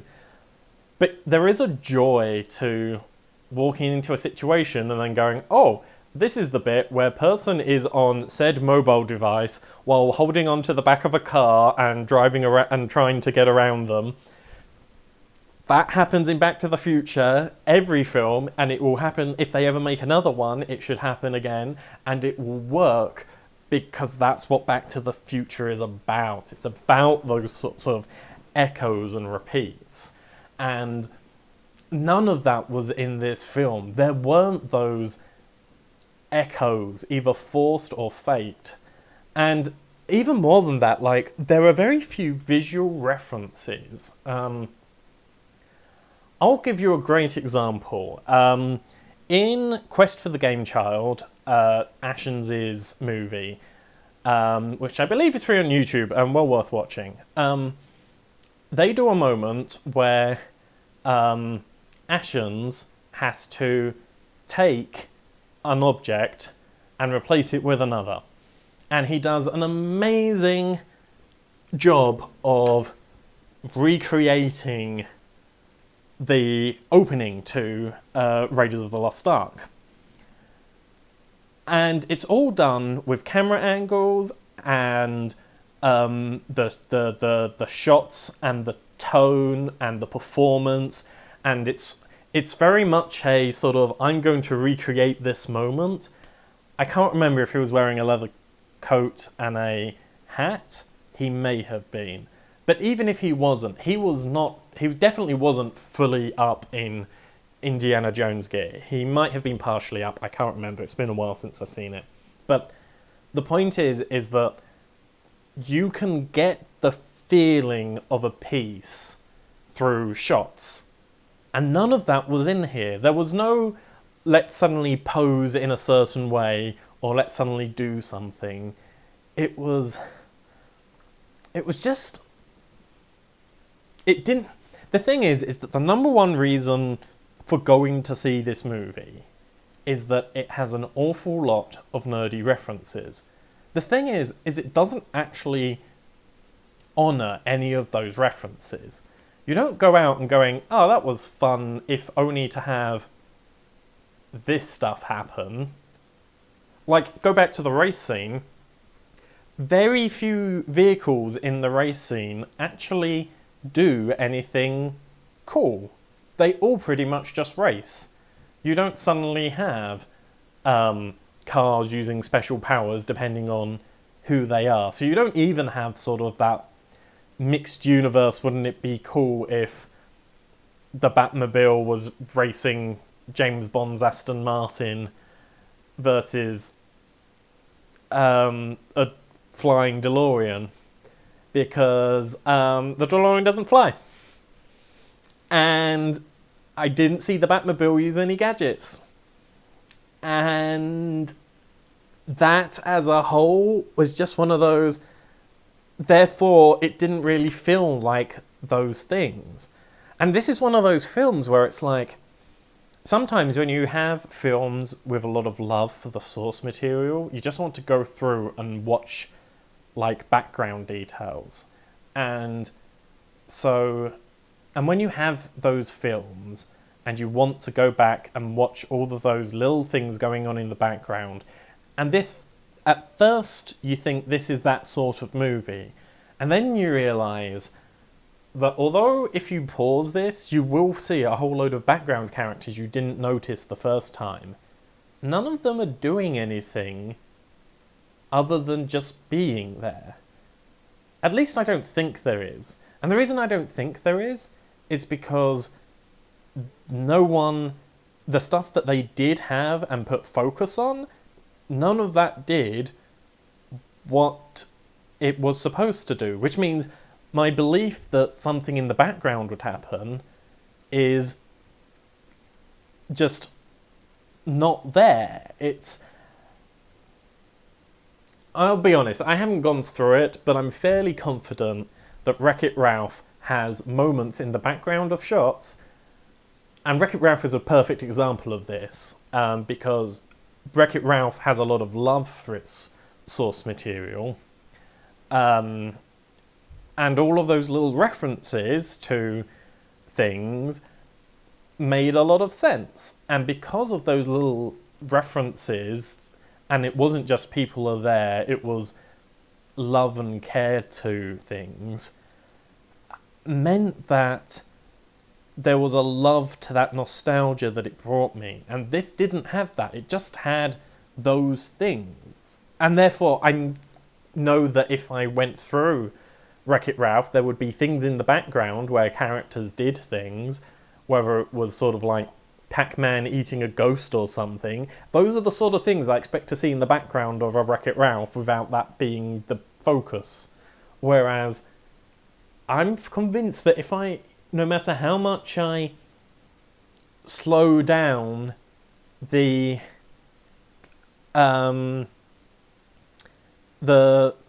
stuff, the footage of Ready Player One, I would not find those Easter eggs because I don't think they exist. So that was a huge problem I had with the movie. Like, even just fulfilling my nostalgia trip, it didn't do that well enough. And so my first and biggest issue is, even if you just want to make this story as a nostalgia piece, this did not fulfill that criteria. Because I wanted something more like Back to the Future 2, where it was nothing but shout-outs and references. I would be happy if this film... I mean, going in, I was hoping that this film was going to have as little original dialogue as possible. I wanted everyone to talk in old catchphrases for great movies, and people to constantly be using those to punctuate moments. Again, I won't say what this is from, but so that because this might be a spoiler for something, and I don't want anyone to anyone watching this other thing that I'm about to reference to be spoiled, because this thing that I'm referencing is a pretty good show, and you should watch it, but I won't tell you what it is, so that was a rubbish recommendation. But in this show, someone needs to go to the future, and they're going to go for it by going into cryosleep. And a person who they're kind of friends with is putting them under cryosleep, and the last thing he says to the person going into cryosleep is, "I love you," which is a little bit out of nowhere. And so part of me was like, hang on, wait, what? And then the other person returns back straight away, "I know." And I was like, oh, that was great. Like, that just really worked. It was sort of rather than saying goodbye, sharing this really nerdy moment, it captured the heart, it made the setup. Emotionally, they had earned that moment, and that moment meant more than what they were saying as well. And again, there were no moments in this movie when that happened. At no point was I watching Ready Player One and going, they really earned that moment. So that was a big problem for me.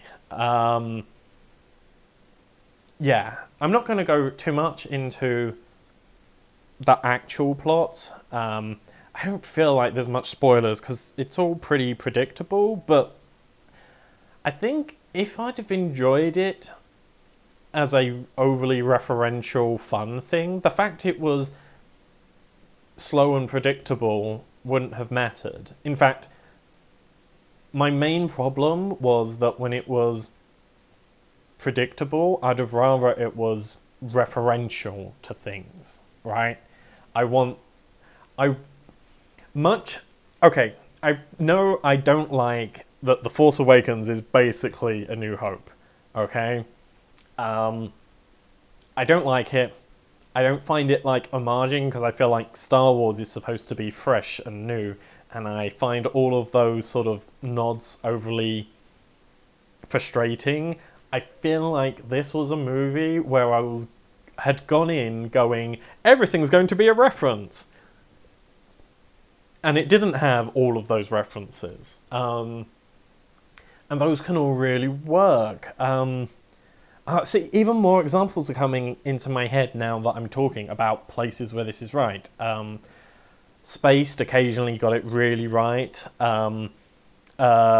Chuck and Brooklyn Nine-Nine both did Die Hard episodes, which were sort of... I found it interesting that both of them did sort of like a at Christmas, looked in a department store, sort of Die Hard rip-offs. And the thing is that both of them worked, and both of them would have moments which were from the films and had new meaning brought to them. And I loved those things when those happened. I was fully open to enjoying this. So I think, yeah, my first point is, it didn't do a very good job of being a nostalgia thing. And considering how many freaking licenses they got for this thing, which is amazing. And the fact that they have all of the rights to all of these things, and got the rights to all of these things, is just insanity. And yet at the same time, I can't understand how they didn't use any of this stuff well. It's... You know what it is? The thing is filled with Easter eggs, but it's not filled with any... It's not filled with good references. It's just sort of like, oh, here's an Easter egg if you pause and you find this thing. But it's sort of the Easter eggs that don't sort of make sense, as opposed to the Easter eggs where... yeah, I think that's part of what it is. And of course the big theme is that it's Easter eggs, but yeah, so many things just feel like, oh, this was a reference to that, but it's only a visual reference, and that's really where this doesn't feel appropriate to me. Now, my second big problem with this, and this is the place where sort of, I think I said I wrote about 3 different versions of this movie while watching it. One of them was just rewrite this movie, only copy everything and make it more like Back to the Future. That was movie version 1. The other ideas are really... So, the entire thing is about the love of nostalgia. At the same time, it's love of nostalgia and is in no way actually linked to the plot.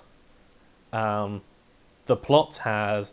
it's just nothing. It's like, the plot would work just fine if everything was an original creation. It would work just fine if everything was set in the Care Bear universe. Like, you could set it anywhere. The fact that it doesn't even have to be nostalgia for real things. It's just... yeah, and nostalgia isn't even a strong theme of this movie. The movie itself is not about. I suppose they're kind of trying to. No, I don't think that any part of this movie is really linked to the view of the nostalgia. If I was to write this movie, which I'm not, and I'm a little bit cautious about this because there are themes in what I'm about to pitch as my version of this movie, which I use a lot. And I want you to know that I had those themes beforehand. But yes, if I was given all of these properties and tasked to make a movie, the movie I would make would be about... So firstly, the bad guys in this all wear sort of like a uniform, which is fine. Like, normally in movies, you end up with people wearing uniforms, like sort of like stormtroopers. And I understand that sort of lack of individuality being part of their system.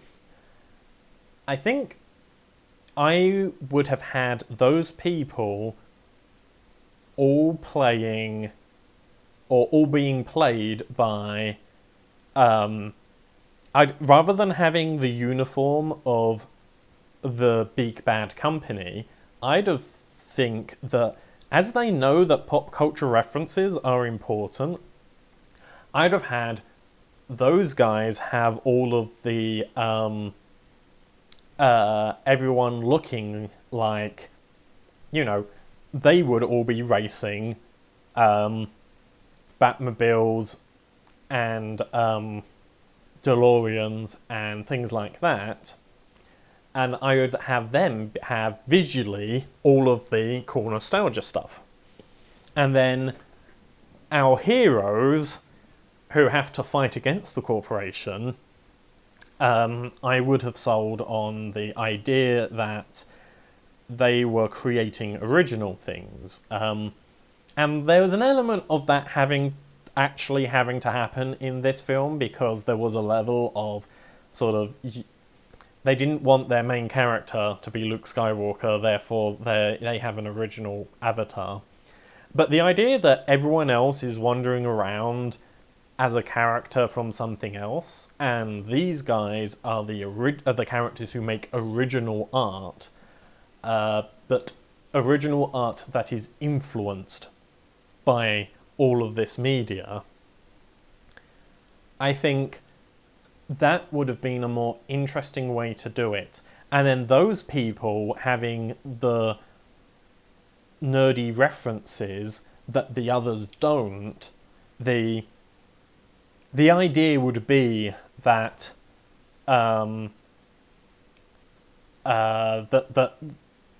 that you'd have people dressed up you'd have bad guys dressed up as the Terminator and could say things like, "Come with me if you want to live," and I'll be back. But your heroes are the ones who understand the importance and the heart behind it. And they're the ones who love it. In fact, no, the bad guys wouldn't have the references. That would be the thing. That you'd have loads and loads of Arnold Schwarzeneggers walking around, but they'd probably say, "I'll be back." But that's about it. Because they're people who liked a thing, but didn't love it, and didn't take it as part of who they are. And then our heroes would be people who learnt from it and took the best parts of the movies, but also understood that enjoying a thing and copying it completely are different, and that you don't want to take the entirety. You just want echoes of it in your life. And it does work as a common source language, because fandom does. Fandom is a wonderful thing that allows us to connect to other people and a way of us to view our own lives through the source material of other things. Sometimes it helps to see yourself as someone else. I mean, every single big religion out there is based on a book of stories. Storytelling is one of the oldest art forms. I even make the argument that this is the true first profession there ever was, is storytellers. We learn from stories, we are entertained by stories, they pass down wisdom. Sometimes we learn from what we disagree with them. They teach us characters, they give us conundrums to come up with, and sometimes they're just entertaining. They can make us feel, they can make us laugh, they can do so many things. Good stories are important, and they have such strong effects on us, because when a movie really gets you, you go on that journey with those characters, and because of that, they become a part of you. And there is a part of me that wants to be so many heroes in these movies, but at the same time, an important part of life is not just being a character in a movie. It's about understanding that sometimes you need to be yourself, and sometimes you have to be more than that. And I think that would have been a great message that the film itself could have been what the film was about nostalgia. That nostalgia is healthy, and we get to where we are by old stories, but we don't need to just retell those stories. Those stories have been told. What we need to do is learn from them, and mimicking them and learning from them are totally different things. And this movie didn't learn from so many of those films, and that is why it fails so much. Admittedly, part of what I'm doing in my version is a kind of anti-capitalist type thing, and I understand that studios probably wouldn't have wanted that. But even if they hadn't have done that, the fact that the idea of having a heavy nostalgia movie is fine, but it's got to be about people learning the limits of nostalgia and learning from about how nostalgia affects us. Because we can learn from these things. And no one in this movie learnt from these things other than a whole load of useful facts. And Star Wars isn't about a load of useful facts. It's in some ways about the ability for us. I mean, the prequel trilogies, whether you love them or hate them, are about the story of a person about how the road to evil can be paved in good intentions. And it's also about a person who says one thing and does another. I mean, in many ways, you could say that Star Wars is a warning that just because someone says something doesn't mean that that's what they believe or what they'll do. And it's pretty much a giant warning for things like Donald Trump. And at the same time, there's a question about philosophy and the strength and right makes right type mentality. It's also a giant story of the underdog. I'm moving now more onto the original trilogy. Now, that's the story of the underdog. It's about how no one is ever out, and how important it is to fight for something that's important, and how, although the fight might seem a million miles away, you can make a difference. Those are all important things to learn. And Star Wars isn't about lightsabers and X-Wing fighters. It's about the fighter pilot blowing up a starship that no one thought it should be able to. And it's about the fact that no one is unsavable. The end of Star Wars It's not. It's about Darth Vader. It's about Anakin Skywalker. It's about his conflict. And that is a question that we do need to think about. When is doing the right thing for a small number of people the bad thing for everyone? And how not understanding scope is a huge problem. And not understanding... And then you've got things like, okay, Back to the Future again. Like, the story of Back to the Future is how we grow up and we're different when we grow up. And, like, some of the twists we never saw in this movie, because the big thing about Back to the Future was sort of the idea that we know our parents and then you go back in time and find out that your parents were just like you. That's the big takeaway from Back to the Future, is really we haven't changed that much. That's the big takeaway. And so an echo of Back to the Future would be the main character's parents, or I think it's aunt that he's living with, like, for them to suddenly be a main player as well, and they just didn't know because they hadn't seen that connection, or for... That would be sort of a good reference to Back to the Future, where it's like we had a connection, but then at the same time it turns out that the person who was saying, be responsible, then wasn't responsible at all when they were younger. There are so many things to learn from movies, and it's such an interesting thing that we don't get to see very often. Rebecca Sugar, the creator of Steven Universe, once wrote a fan comic about two brothers, one of whom was dying of cancer, but the two brothers only talked to each other through Simpsons references, because that's how they saw the world. It's how they communicated. And yet, by using these Simpsons references in new situations, it gave them new meaning. And I know this because someone made another comic about how they viewed the world by Steven Universe references in a sort of meta circle.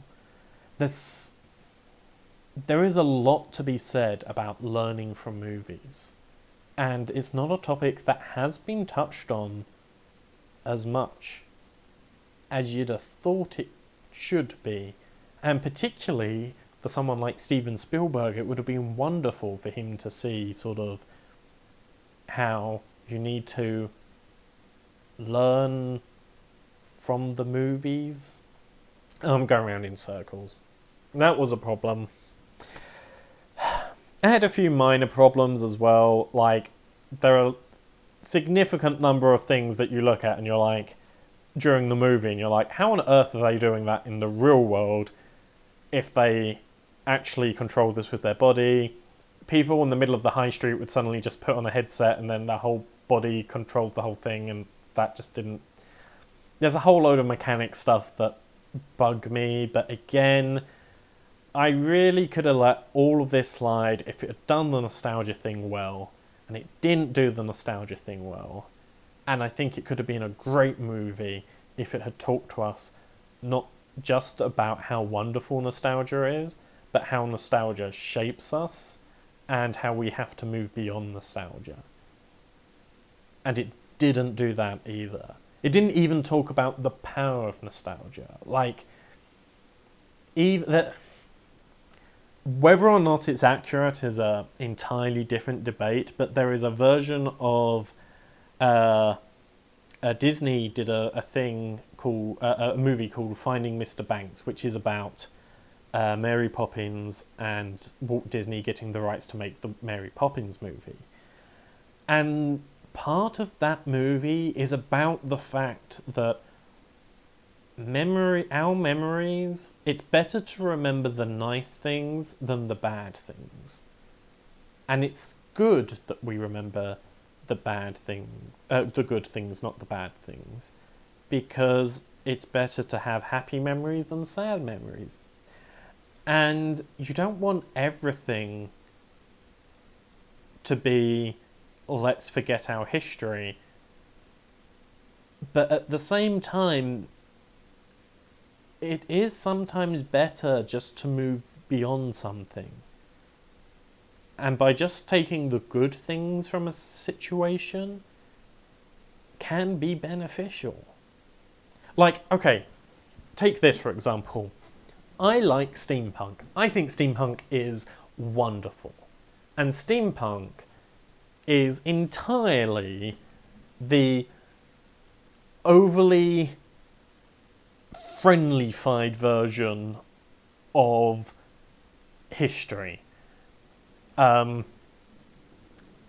Because the reason why we have this fantasy of rich people who make crazy gadgets is because most of those people were making all of their money from plantations and a slave economy. And not only that, there were poor urchins, and anyone who was poor in the sort of UK and Europe were treated like shit and forced to work in poorhouses, and life was pretty awful if you were in Europe, if you were a European and you weren't from a wealthy family, life sucked. If you weren't from Europe and you were one of our colonies, life really, really sucked. And I am not really, really sucked is a giant understatement. Doubly so if you happen to have become one of the slaves. It's awful. And also, being a woman, even a rich woman, kind of sucked. So really, there's only a very small number of people for which steampunk was a really good life. Or the Victorian age was a really good life. However, it was a really good life for them, and there was a lot of science and discovery around then, and a sense of adventure. And us remembering that, and forgetting the bad things, is, I think, better. I don't want steampunk to replace history. I think history is important, and I think it's important for us to remember that humanity, I like not to point fingers at people in particular, but mostly because I'm British, and the British Empire did some horrific things, like just awful. There's a reason. I'm perfectly happy to acknowledge that the British Empire was one of, if not the worst empire in history. We did horrible things in India. We did fairly bad things in Africa. I think of us as less... that's off topic. We did really bad things. But humans did those things. In the same way that I don't hold the Germans accountable for Nazis, and it's just something that we have to learn, that that's what humans did. And understanding that humans have done these things, these sometimes horrible things, but humans have also done great things. And the fact that humans have done these things is important when looking at history. But when looking for entertainment, I'm happy with us having steampunk.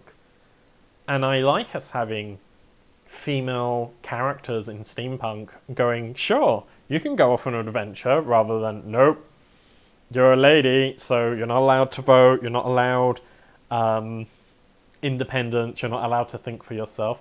I'm very happy with multicultural characters in steampunk, and us not going, he's the black character, therefore they're a slave. because I don't want my steampunk to be about slavery. I want my steampunk to be about adventure and all of the good things that came from that period.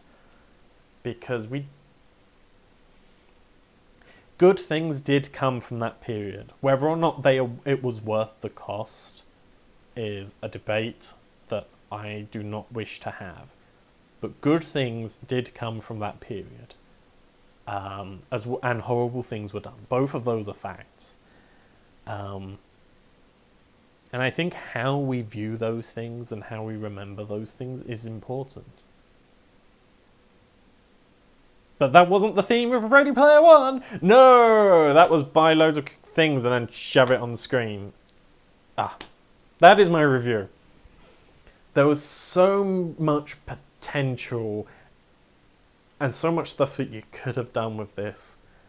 And really, it's a pretty bland script with very little memorable that's in it. And its major nice thing is it has rights to all of these properties, but despite having the rights to all of these properties, it does homage. It shows no love for them, and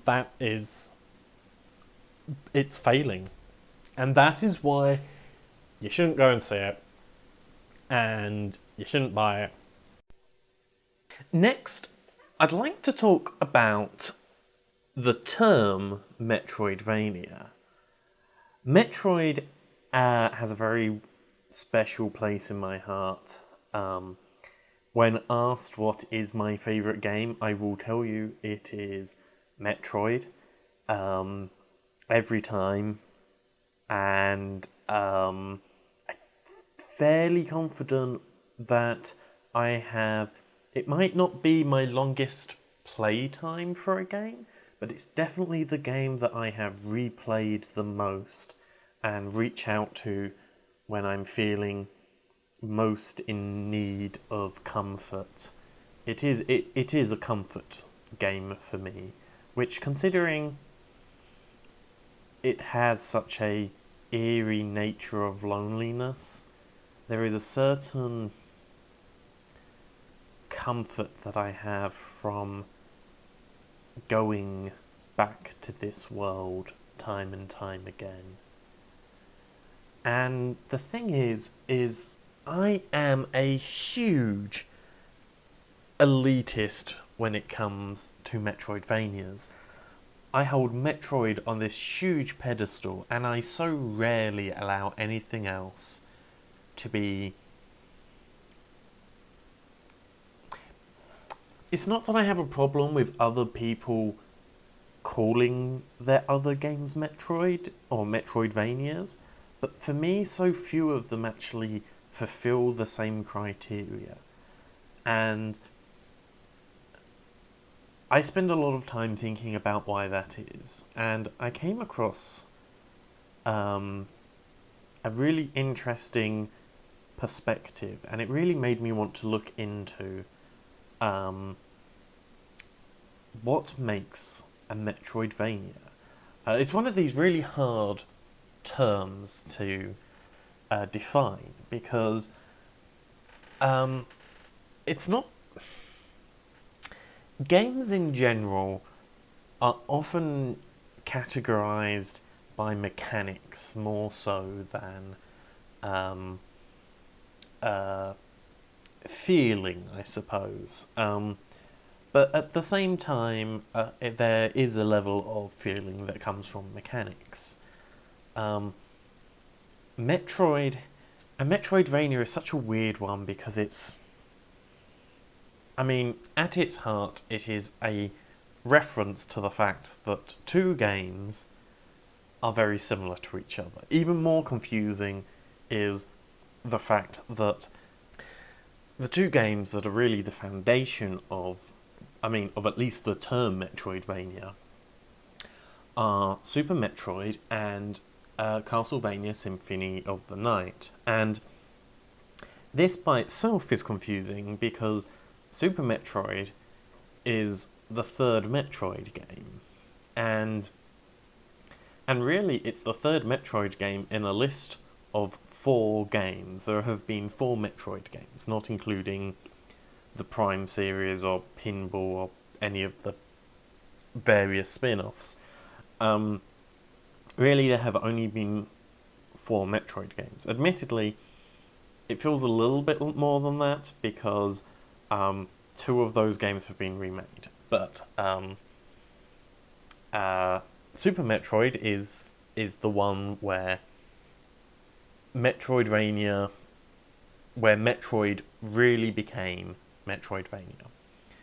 Castlevania Symphony of the Night is an even more confusing part of the term Metroidvania. You see, Castlevania Symphony of the Night is way down the list of Castlevania games. I honestly can't tell you what number it is. I'm just quickly looking on the wiki, and it looks like there was a good 10 or so Castlevania games beforehand, but some of them were spin-offs and things, so it's at least the 5th Castlevania game, but almost definitely more than that. And what also makes Castlevania so confusing is that Castlevania, whereas Super Metroid is the archetype of the Metroidvania, it actually... the first 2 Metroid games you can remake, or have, as I said, have been remade, and they've been remade mostly with the ideals of the Metroid, of Super Metroid. It's really, they took the general idea of Metroid and the vague shape of the map, and then took a lot of inspiration from Super Metroid to bring it up into a much more playable game for Metroid Zero Mission. And that's definitely something that they did with the latest 3DS release of Metroid 2.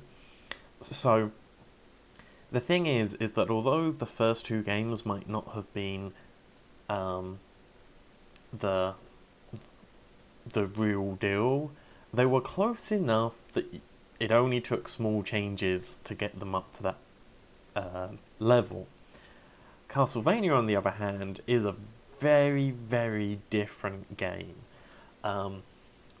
Symphony of the Night was a total change in how they approached the game, and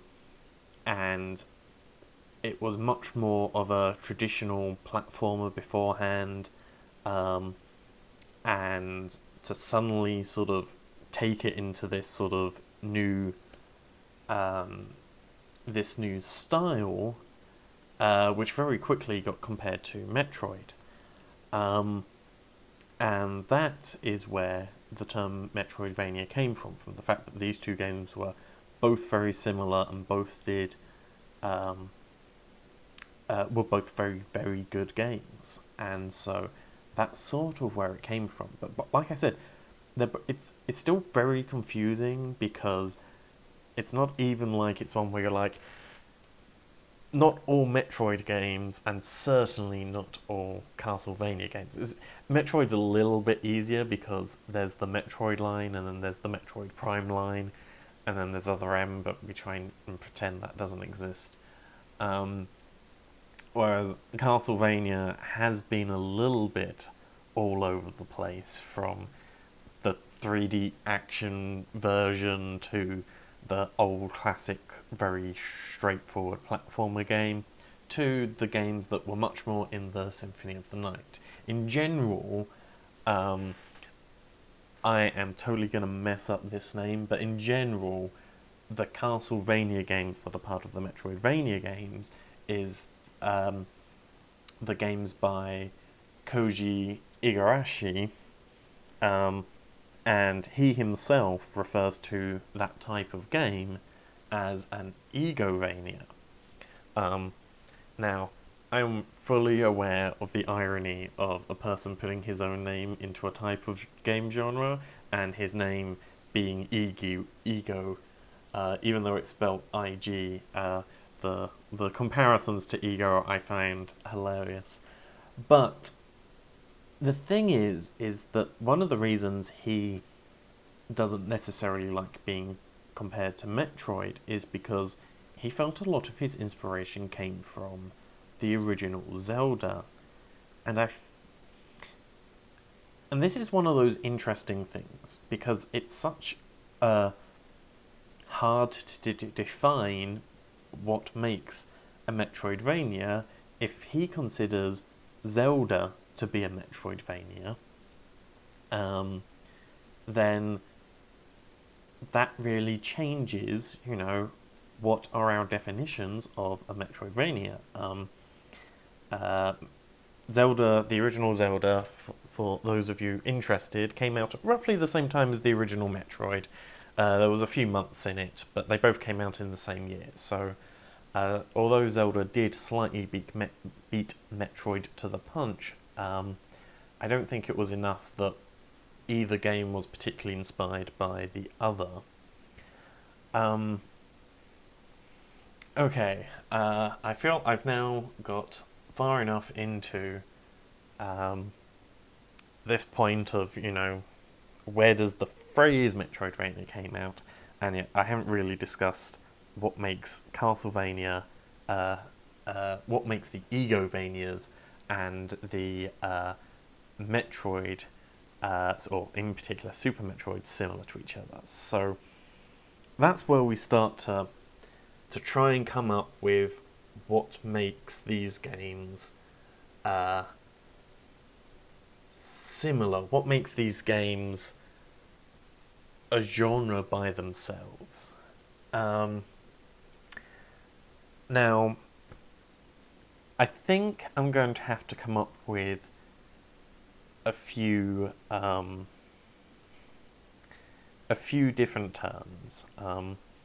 I think anything that anyone considers to be a Metroidvania kind of has to be counted, because it's such a hard thing to pin down. So I'm well aware that this will be my own definition of a Metroidvania and not some hard and fast rule. And because it's not going to be a hard and fast rule, I sort of need a blanket what falls under Metroidvania. And then there will be a whole load of sections where it's like, I'm happy for some people to call that a Metroidvania, but for me, that's not part of the thing. So I'm going to call those false Metroidvanias. It doesn't really mean that they're invalid, it's just, to me, they're not Metroidvanias. They just have Metroidvania tendencies. Then I'm also going to have, as opposed to false Metroidvanias, I think my other big category is going to be a true Metroidvania. That's anything I consider to be a Metroidvania. And then I think one step further from that, I'm going to have pure Metroidvanias. And for me, a pure Metroidvania is something that is very, very, very tight in its definition. It's going to be really having the tightness in a sort of where you get a game and you're like, yes, that is almost exactly the undeniable Metroidvania, because it's so much a copy of those two games, and I don't mean that in necessarily a bad sense. I mean that a game that is so heavily inspired by them that it's undeniably a Metroidvania, and no one could possibly say otherwise. So all of those I'm going to consider to be pure Metroidvanias. So for me, that's going to be my three-tier system. There will be false Metroidvanias, which is anything that I don't consider to be a Metroidvania, but someone might. There'll be pure Metroidvanias, which are undeniable by anyone to be a Metroidvania. and true Metroidvania will be something that I consider to be a Metroidvania. So obviously, Castlevania Sympathy of the not Sympathy, Symphony of the Night, and all of the Egovania games are pure Metroidvanias, as are the main Metroid line, especially the remakes. So those are my sort of pure Metroidvanias. There are a few other games that are going to go there, but I'm most interested in sort of where are the mechanics.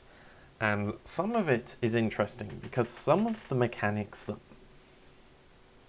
make up a Metroidvania aren't mutually exclusive.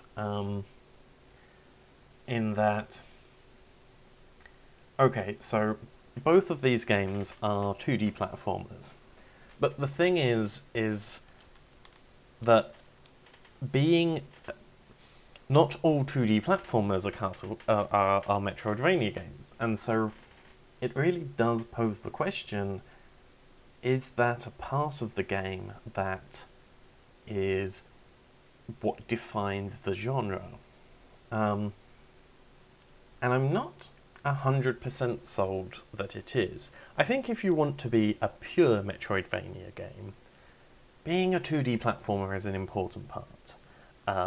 Because both of those games that define that genre are 2D platformers, and I think that if you're trying to make a pure Metroidvania, definitely needs to be 2D. But I'm not 100% sure that you do have to be 2D. And this is where you then get to the question of, is the original Zelda a Metroidvania? I don't think it is, but I'm really struggle to say why it doesn't. Admittedly, I'm not anywhere near as well versed with the original Zelda as I probably should be. I am not the best video game player, and really old video games are hard, and I was never particularly I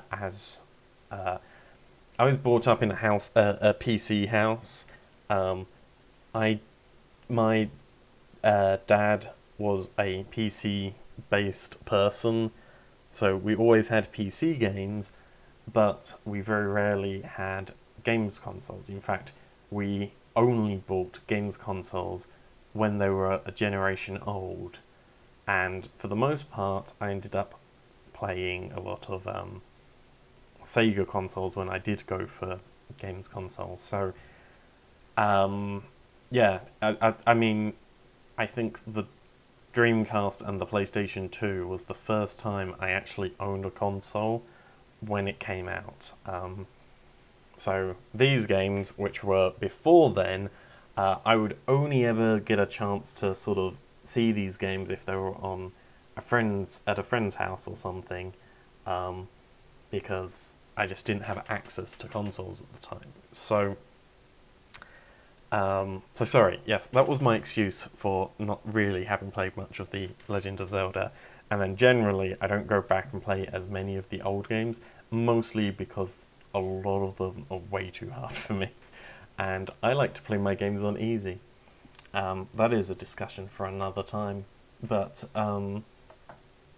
yes, so for me, Zelda doesn't quite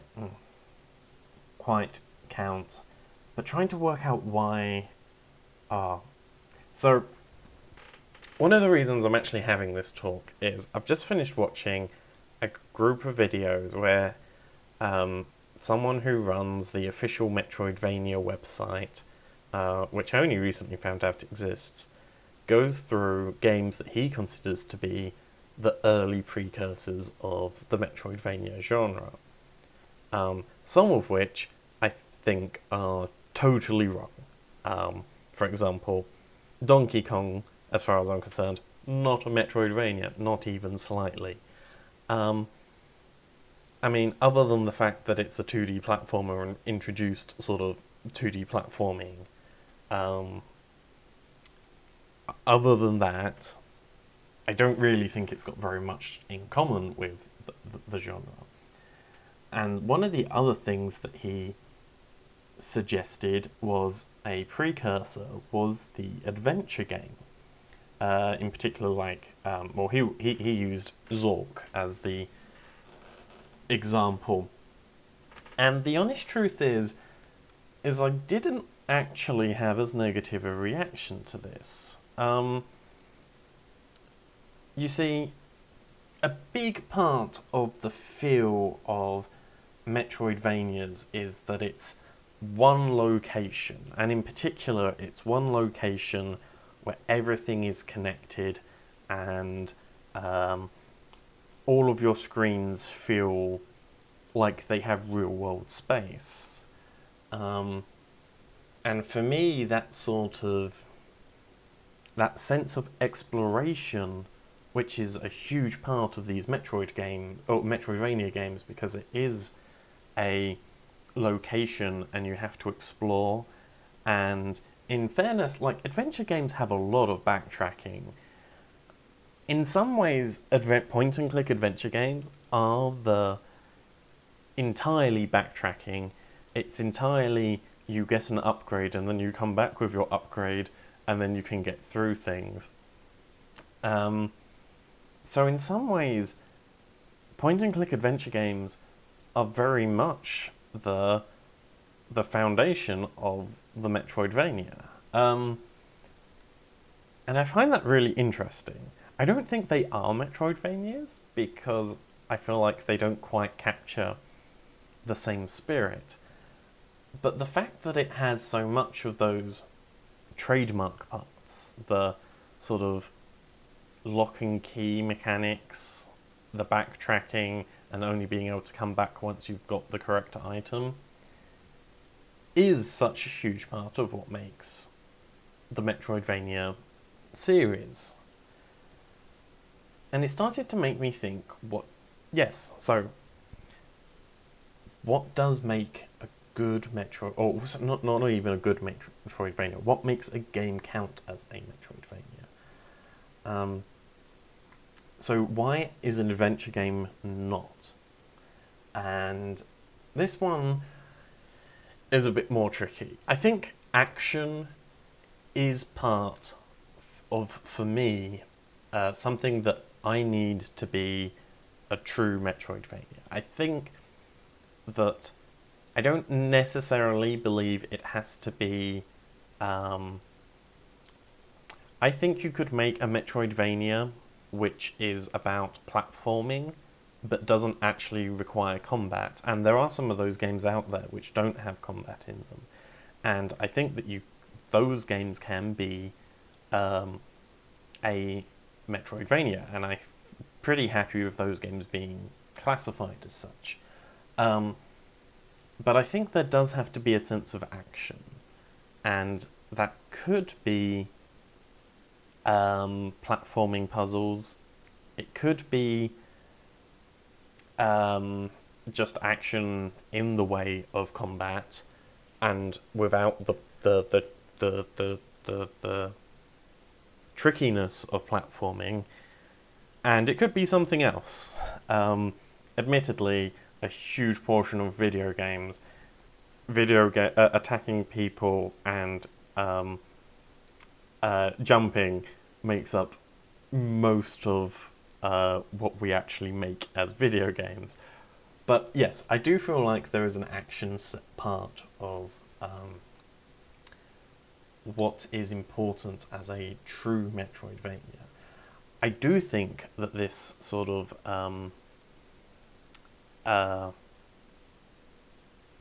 I'm also not the biggest fan of lock and key being lock and key.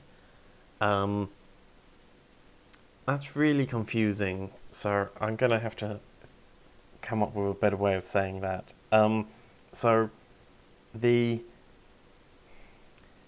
In an adventure game, you are finding keys.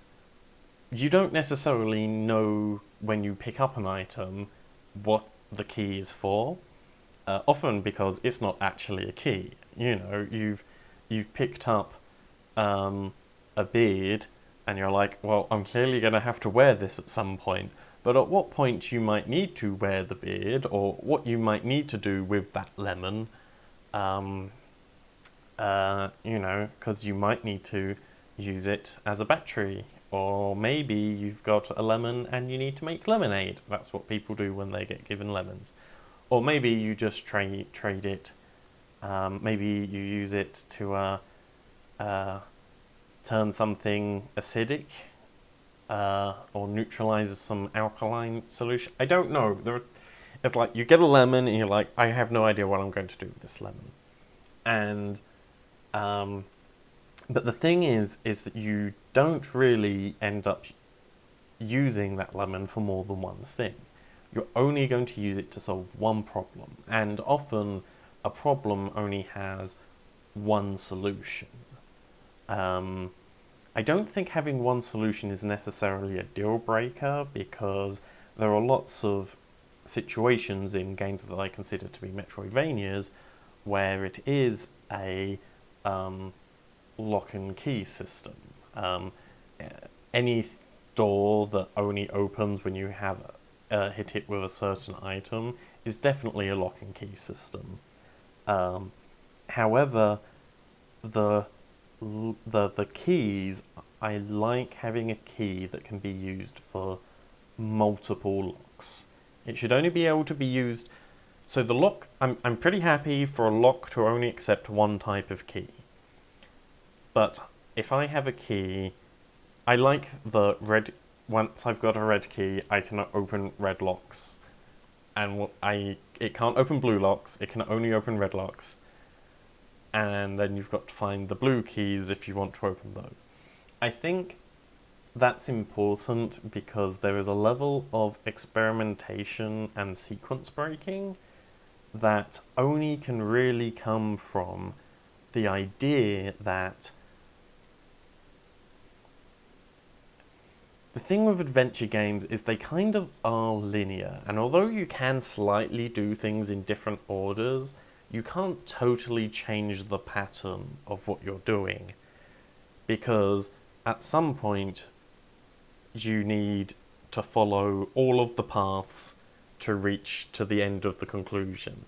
And although, you know, because it will branch out, it's like you might do branch A before you do branch B, but you can't do C until you finish both A and B. Metroidvanias don't follow that pattern. They do have a planned route, but often they're filled with ways to get out of that, and one of the big things that matters is that the backtracking is rewarded, that you can go back and slightly go down a path, and going down that path doesn't actually give you the next upgrade, or at least doesn't give you the next key to go further on in the story. And what it actually does is just give you a few of those bonuses, or upgrades, or whatever it is, but minor upgrades. For Metroid, it's always missile packs and health packs. It's sort of like, oh, I can go back, I can get some more missiles, I can get some more health. That's wonderful, but not actually necessarily give you a brand new item. And so because of that, you can sort of... Yes, I like that sort of being able to go back and being slightly rewarded, but not necessarily being given the next key. So I think that, for me, is a big part of what makes a Metroidvania a Metroidvania. So that's why I don't think adventure games count. But I do think that they are a step in the right direction, because they have these big overarching worlds where everything's connected, and that sort of backtracking and trying to take something and use it in a different place. Like, there's a lot of that puzzle solving, and I'm going to look at a problem and go, I can't solve this now, I'll come back to it later. I'd never considered that they are similar, and considering how much I love adventure games, it's probably not that much of a surprise that these things are similar. Um, but this still hasn't ruled out Zelda, and I, for some reason, do not feel like Zelda is a Metroidvania. Part of me wants to say it's not, and so I now need sort of a definition that sort of rules out Zelda, and it has a big connected world, it has action, and it has the locking. Its keys respond to multiple locks. It's not just a small temporary thing. I think on top of that, I think. Sorry, I'm now finally looking at the badly paced out notes that I wrote for this, and realizing I'm making up a lot of this as I go along, and that whole lock and key system was not part of my notes. I realized that what I actually wanted is, for me, there is a level of growth through a game, and in particular with Metroid and Metroidvanias, there's an idea that you get better as you go throughout the game, and your character improves in skills. I'm aware this also comes from role-playing games as well, but in particular, it's the ability. It's the acquisition of abilities rather than the acquisition of better numbers. Role-playing games, or particularly the JRPGs, are very much about boosting your stats rather than giving you new abilities. Like, even if you have new magic things that you're learning, often you're just learning slight variations on the same thing. You're not acquiring totally new skills. And I feel like that the Metroidvania formula does have that character growth. And I think that's when we come back to the why is an adventure game not one. I think that lock and key system is just another way of defining, and possibly a better way of defining, that growth. It's that once I've got the red key, I've got the red key, and therefore I can do things that I couldn't do before because I have the red key. And that is part of that sort of constantly getting better. Whereas in the adventure game where you get the lemon, you're like, I have the lemon, I can open one door with the lemon. You know, I can set up that one lemonade stand. And then that gets me the coins that I need to bribe the guard to let me into the castle, to whatever adventure game you're playing. So, although each of those is a step in the right direction, it's not necessarily an improvement to your character, whereas your character can now go through all red doors is a persistent upgrade. And that sort of persistent upgrade is another big part of Metroidvanias. In fact, in many ways, it is probably one of the biggest parts of it.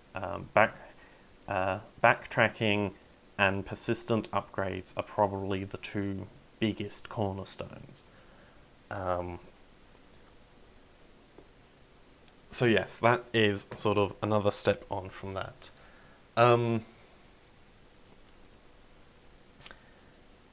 But again, Zelda has these elements, and yet for some reason part of me just doesn't quite feel... Maybe I'm being too harsh on Zelda. Maybe Zelda is a true Metroidvania, and it's just not a pure Metroidvania. And I don't mind necessarily having that broader view of Metroidvanias. I am well aware that, for me, the first Batman Arkham game, the Arkham Asylum, is a Metroidvania as far as I'm concerned, because it has the going through the backtracking, it has a very Metroid feel to me, in how it plays, and its sort of bosses and the way it goes through, and in particular the way it changes its environment as it goes through. It's particularly being able to go back and revisit rooms and then having a totally different feel to the same room. I'm now just realising I'm going to have to do a Batman Arkham series review at some point. Yes, I feel like that does count for me as a Metroid game. And as I said, I'm very picky at what I allow to feels like a Metroid game for me. But that first game did. And the second ones didn't necessarily. And I think for me, one of the things that makes a Metroidvania game is it's the underground and the overground, I think, is how I saw someone describe it. The person whose videos I was looking at was describing this as a thing that makes it a Metroidvania. But I actually think that the idea of an underground and an overground is the opposite. I think it's what stops something from being a Metroidvania. In particular, I'm talking about the idea of dungeons. Zelda is definitely a great example of this. So, Zelda, in the original Legend of Zelda, the overworld is kind of a Metroidvania, and each dungeon is, because you can you can make a map of the original Zelda game, and you can make a map of each dungeon. However, the dungeons themselves don't quite connect properly. Theoretically, either the dungeons, like if you mapped out all of the dungeons underneath and then mapped that on top of the Zelda map, they'd bump into each other constantly, and you would find out that these things are not in any way connected. Admittedly, you could just argue that it's all in 3D and that each of these dungeons just goes further and further down. But I think that slight disconnect, it's what sort of like, it's one of those things where sort of I have a sense of exploration with Metroid games, which triggers something different to me than, much as I like a big map in like JRPGs, there's something, the fact that you've got that big map doesn't mean that it's a big map, because really you can only visit a small number of locations on that map, and that sort of ratcheting detail level for me is a big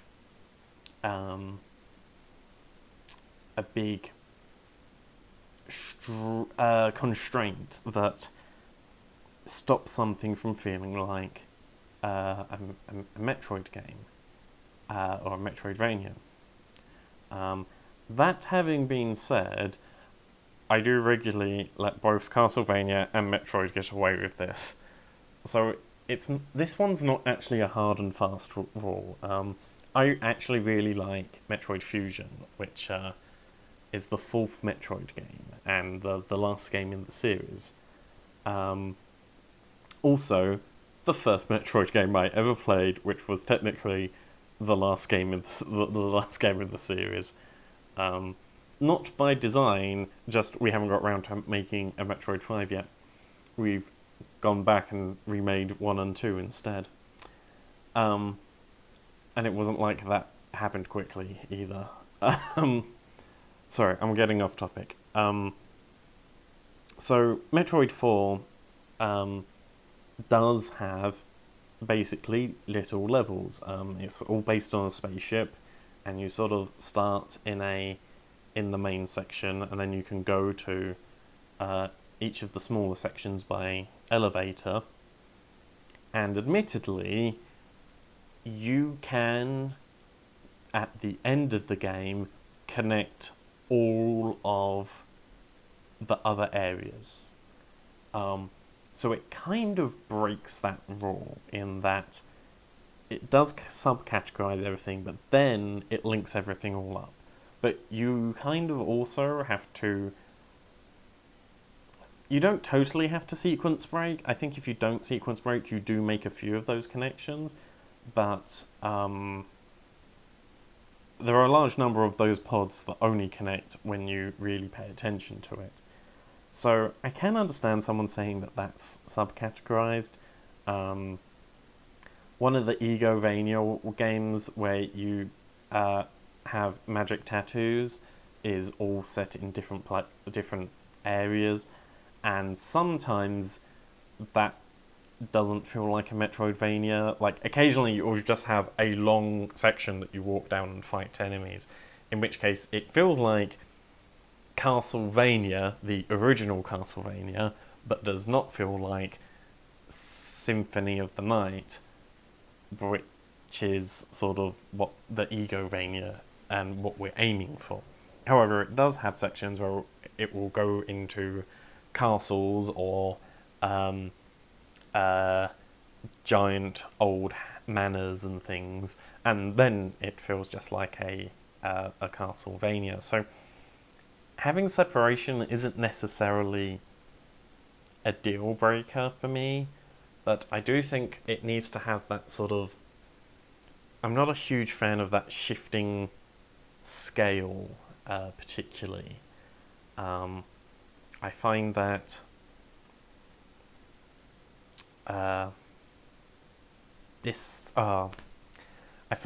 dissonance, which doesn't necessarily make the game bad, just doesn't make it hit my Metroid section. I think some of it is that idea that if you can see something in a Metroid game and you sort of want to try and get there, and sometimes the answer, and in fact a lot of the times the answer will be, I need to come at it from the other side, and that means how to get to somewhere isn't what's on my screen, it will be going off of the screen and coming back. There's an awful lot of really clever foreshadowing in the Metroid series. In fact, even before Super Metroid, there are lots of sections where they will run you down very small corridors so that you can briefly glimpse other things going around and sort of go, oh look, this is a thing, and then you're like, oh, how do I get there? Because I can't get there from my current vantage point, and trying to get there from somewhere else is sort of a big part of the Metroidvania bug. And I think by shifting perspectives, that kind of, for me, limits what makes a Metroidvania a Metroidvania. And I think that, in part, is why I don't think of Zelda as a Metroidvania, because it doesn't have the... in the first one, you never get to a room by secretly blowing a hole in and accessing it from another entrance, as far as I know. And although it has many hidden walls and things, so there are regularly sections that you can only access if you look for them. For the most part, there aren't as many sort of try and come back to a room from a different angle, and thinking of that sort of what's outside the box. I think that, for me, is the important part. And particularly being able to see something and not get it, and then have to work out how you can get a path there. I think that pathfinding is an important part of my definition of a true Metroidvania. Yes.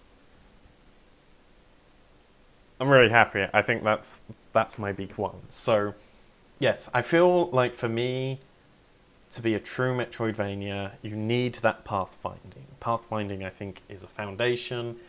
I think that sort of leveling up, and in particular, persistent leveling up and multi-use keys, and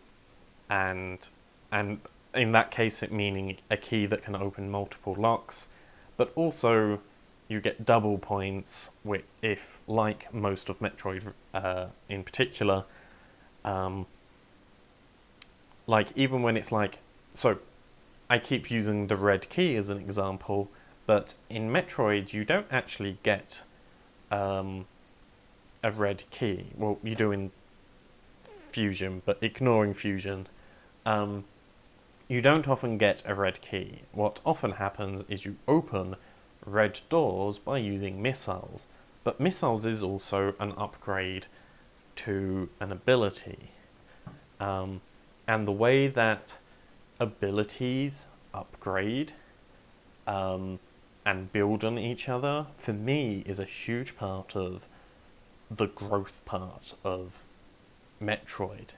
I am slightly aware that not all of your abilities stacked in the first few games.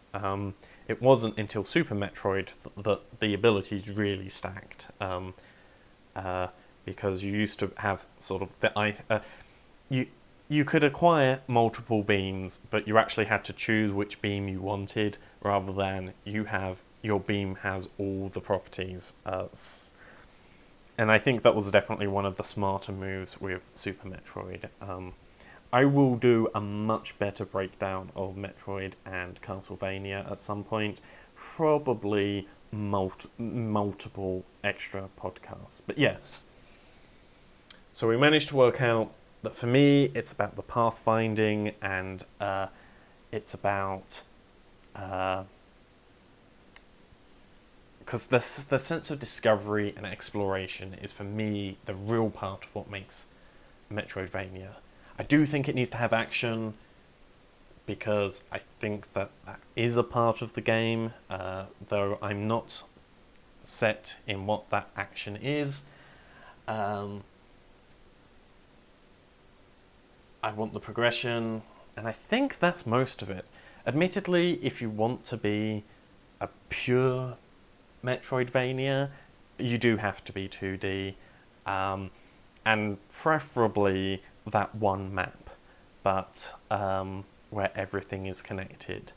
But I will acknowledge small clumps, even when the first Metroid, which when they remade for Zero Mission, most of the areas are broad and interconnected, but the way that they're interconnected is in that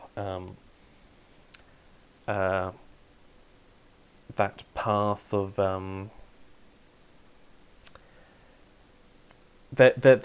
there are sections which you can only access via one point, via basically bottlenecks, which at the time was so that they could load more of the game, because it was expensive and in hard drive and not hard drive at all, in memory, to store all of the art assets, and by sort of segmenting it, it meant that the game could work. So I understand that these things happen, and small breaks are fine, and but the whole place feeling like one thing, one scale, I think is an important part for me.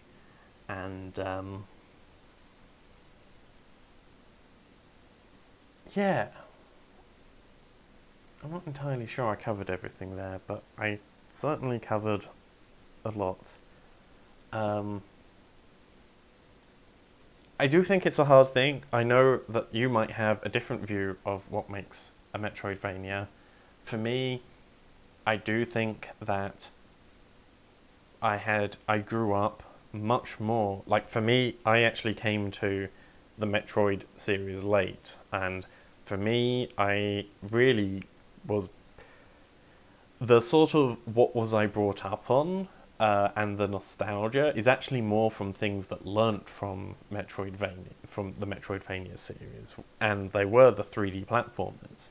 Things like Ratchet and Clank and Spyro, who have that sort of slow progression of abilities as you go through, being able to revisit areas and backtrack. Admittedly, they don't have the open, persistent world.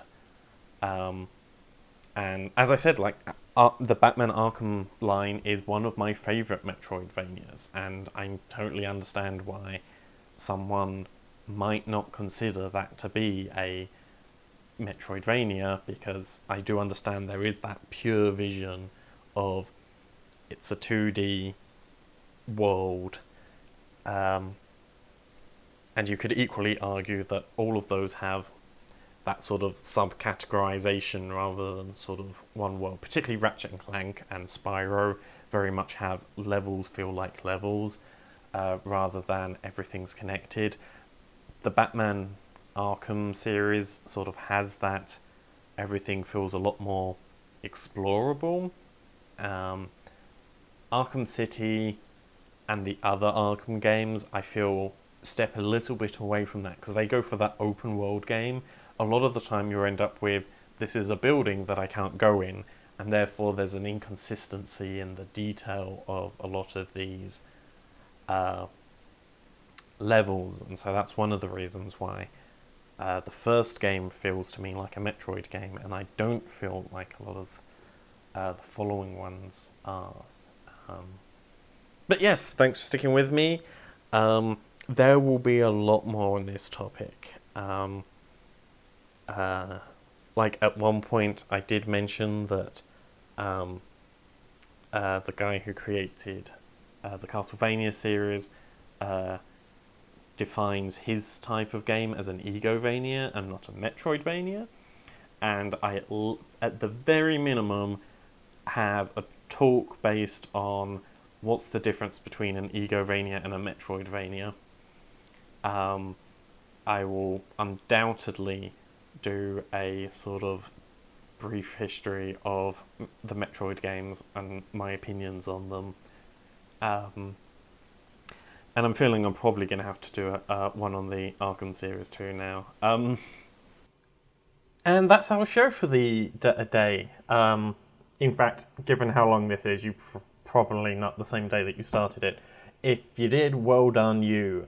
In fact, well done you just for making it through anyway. Hopefully that was entertaining, and I'll do my best to get the next podcast out as soon as possible.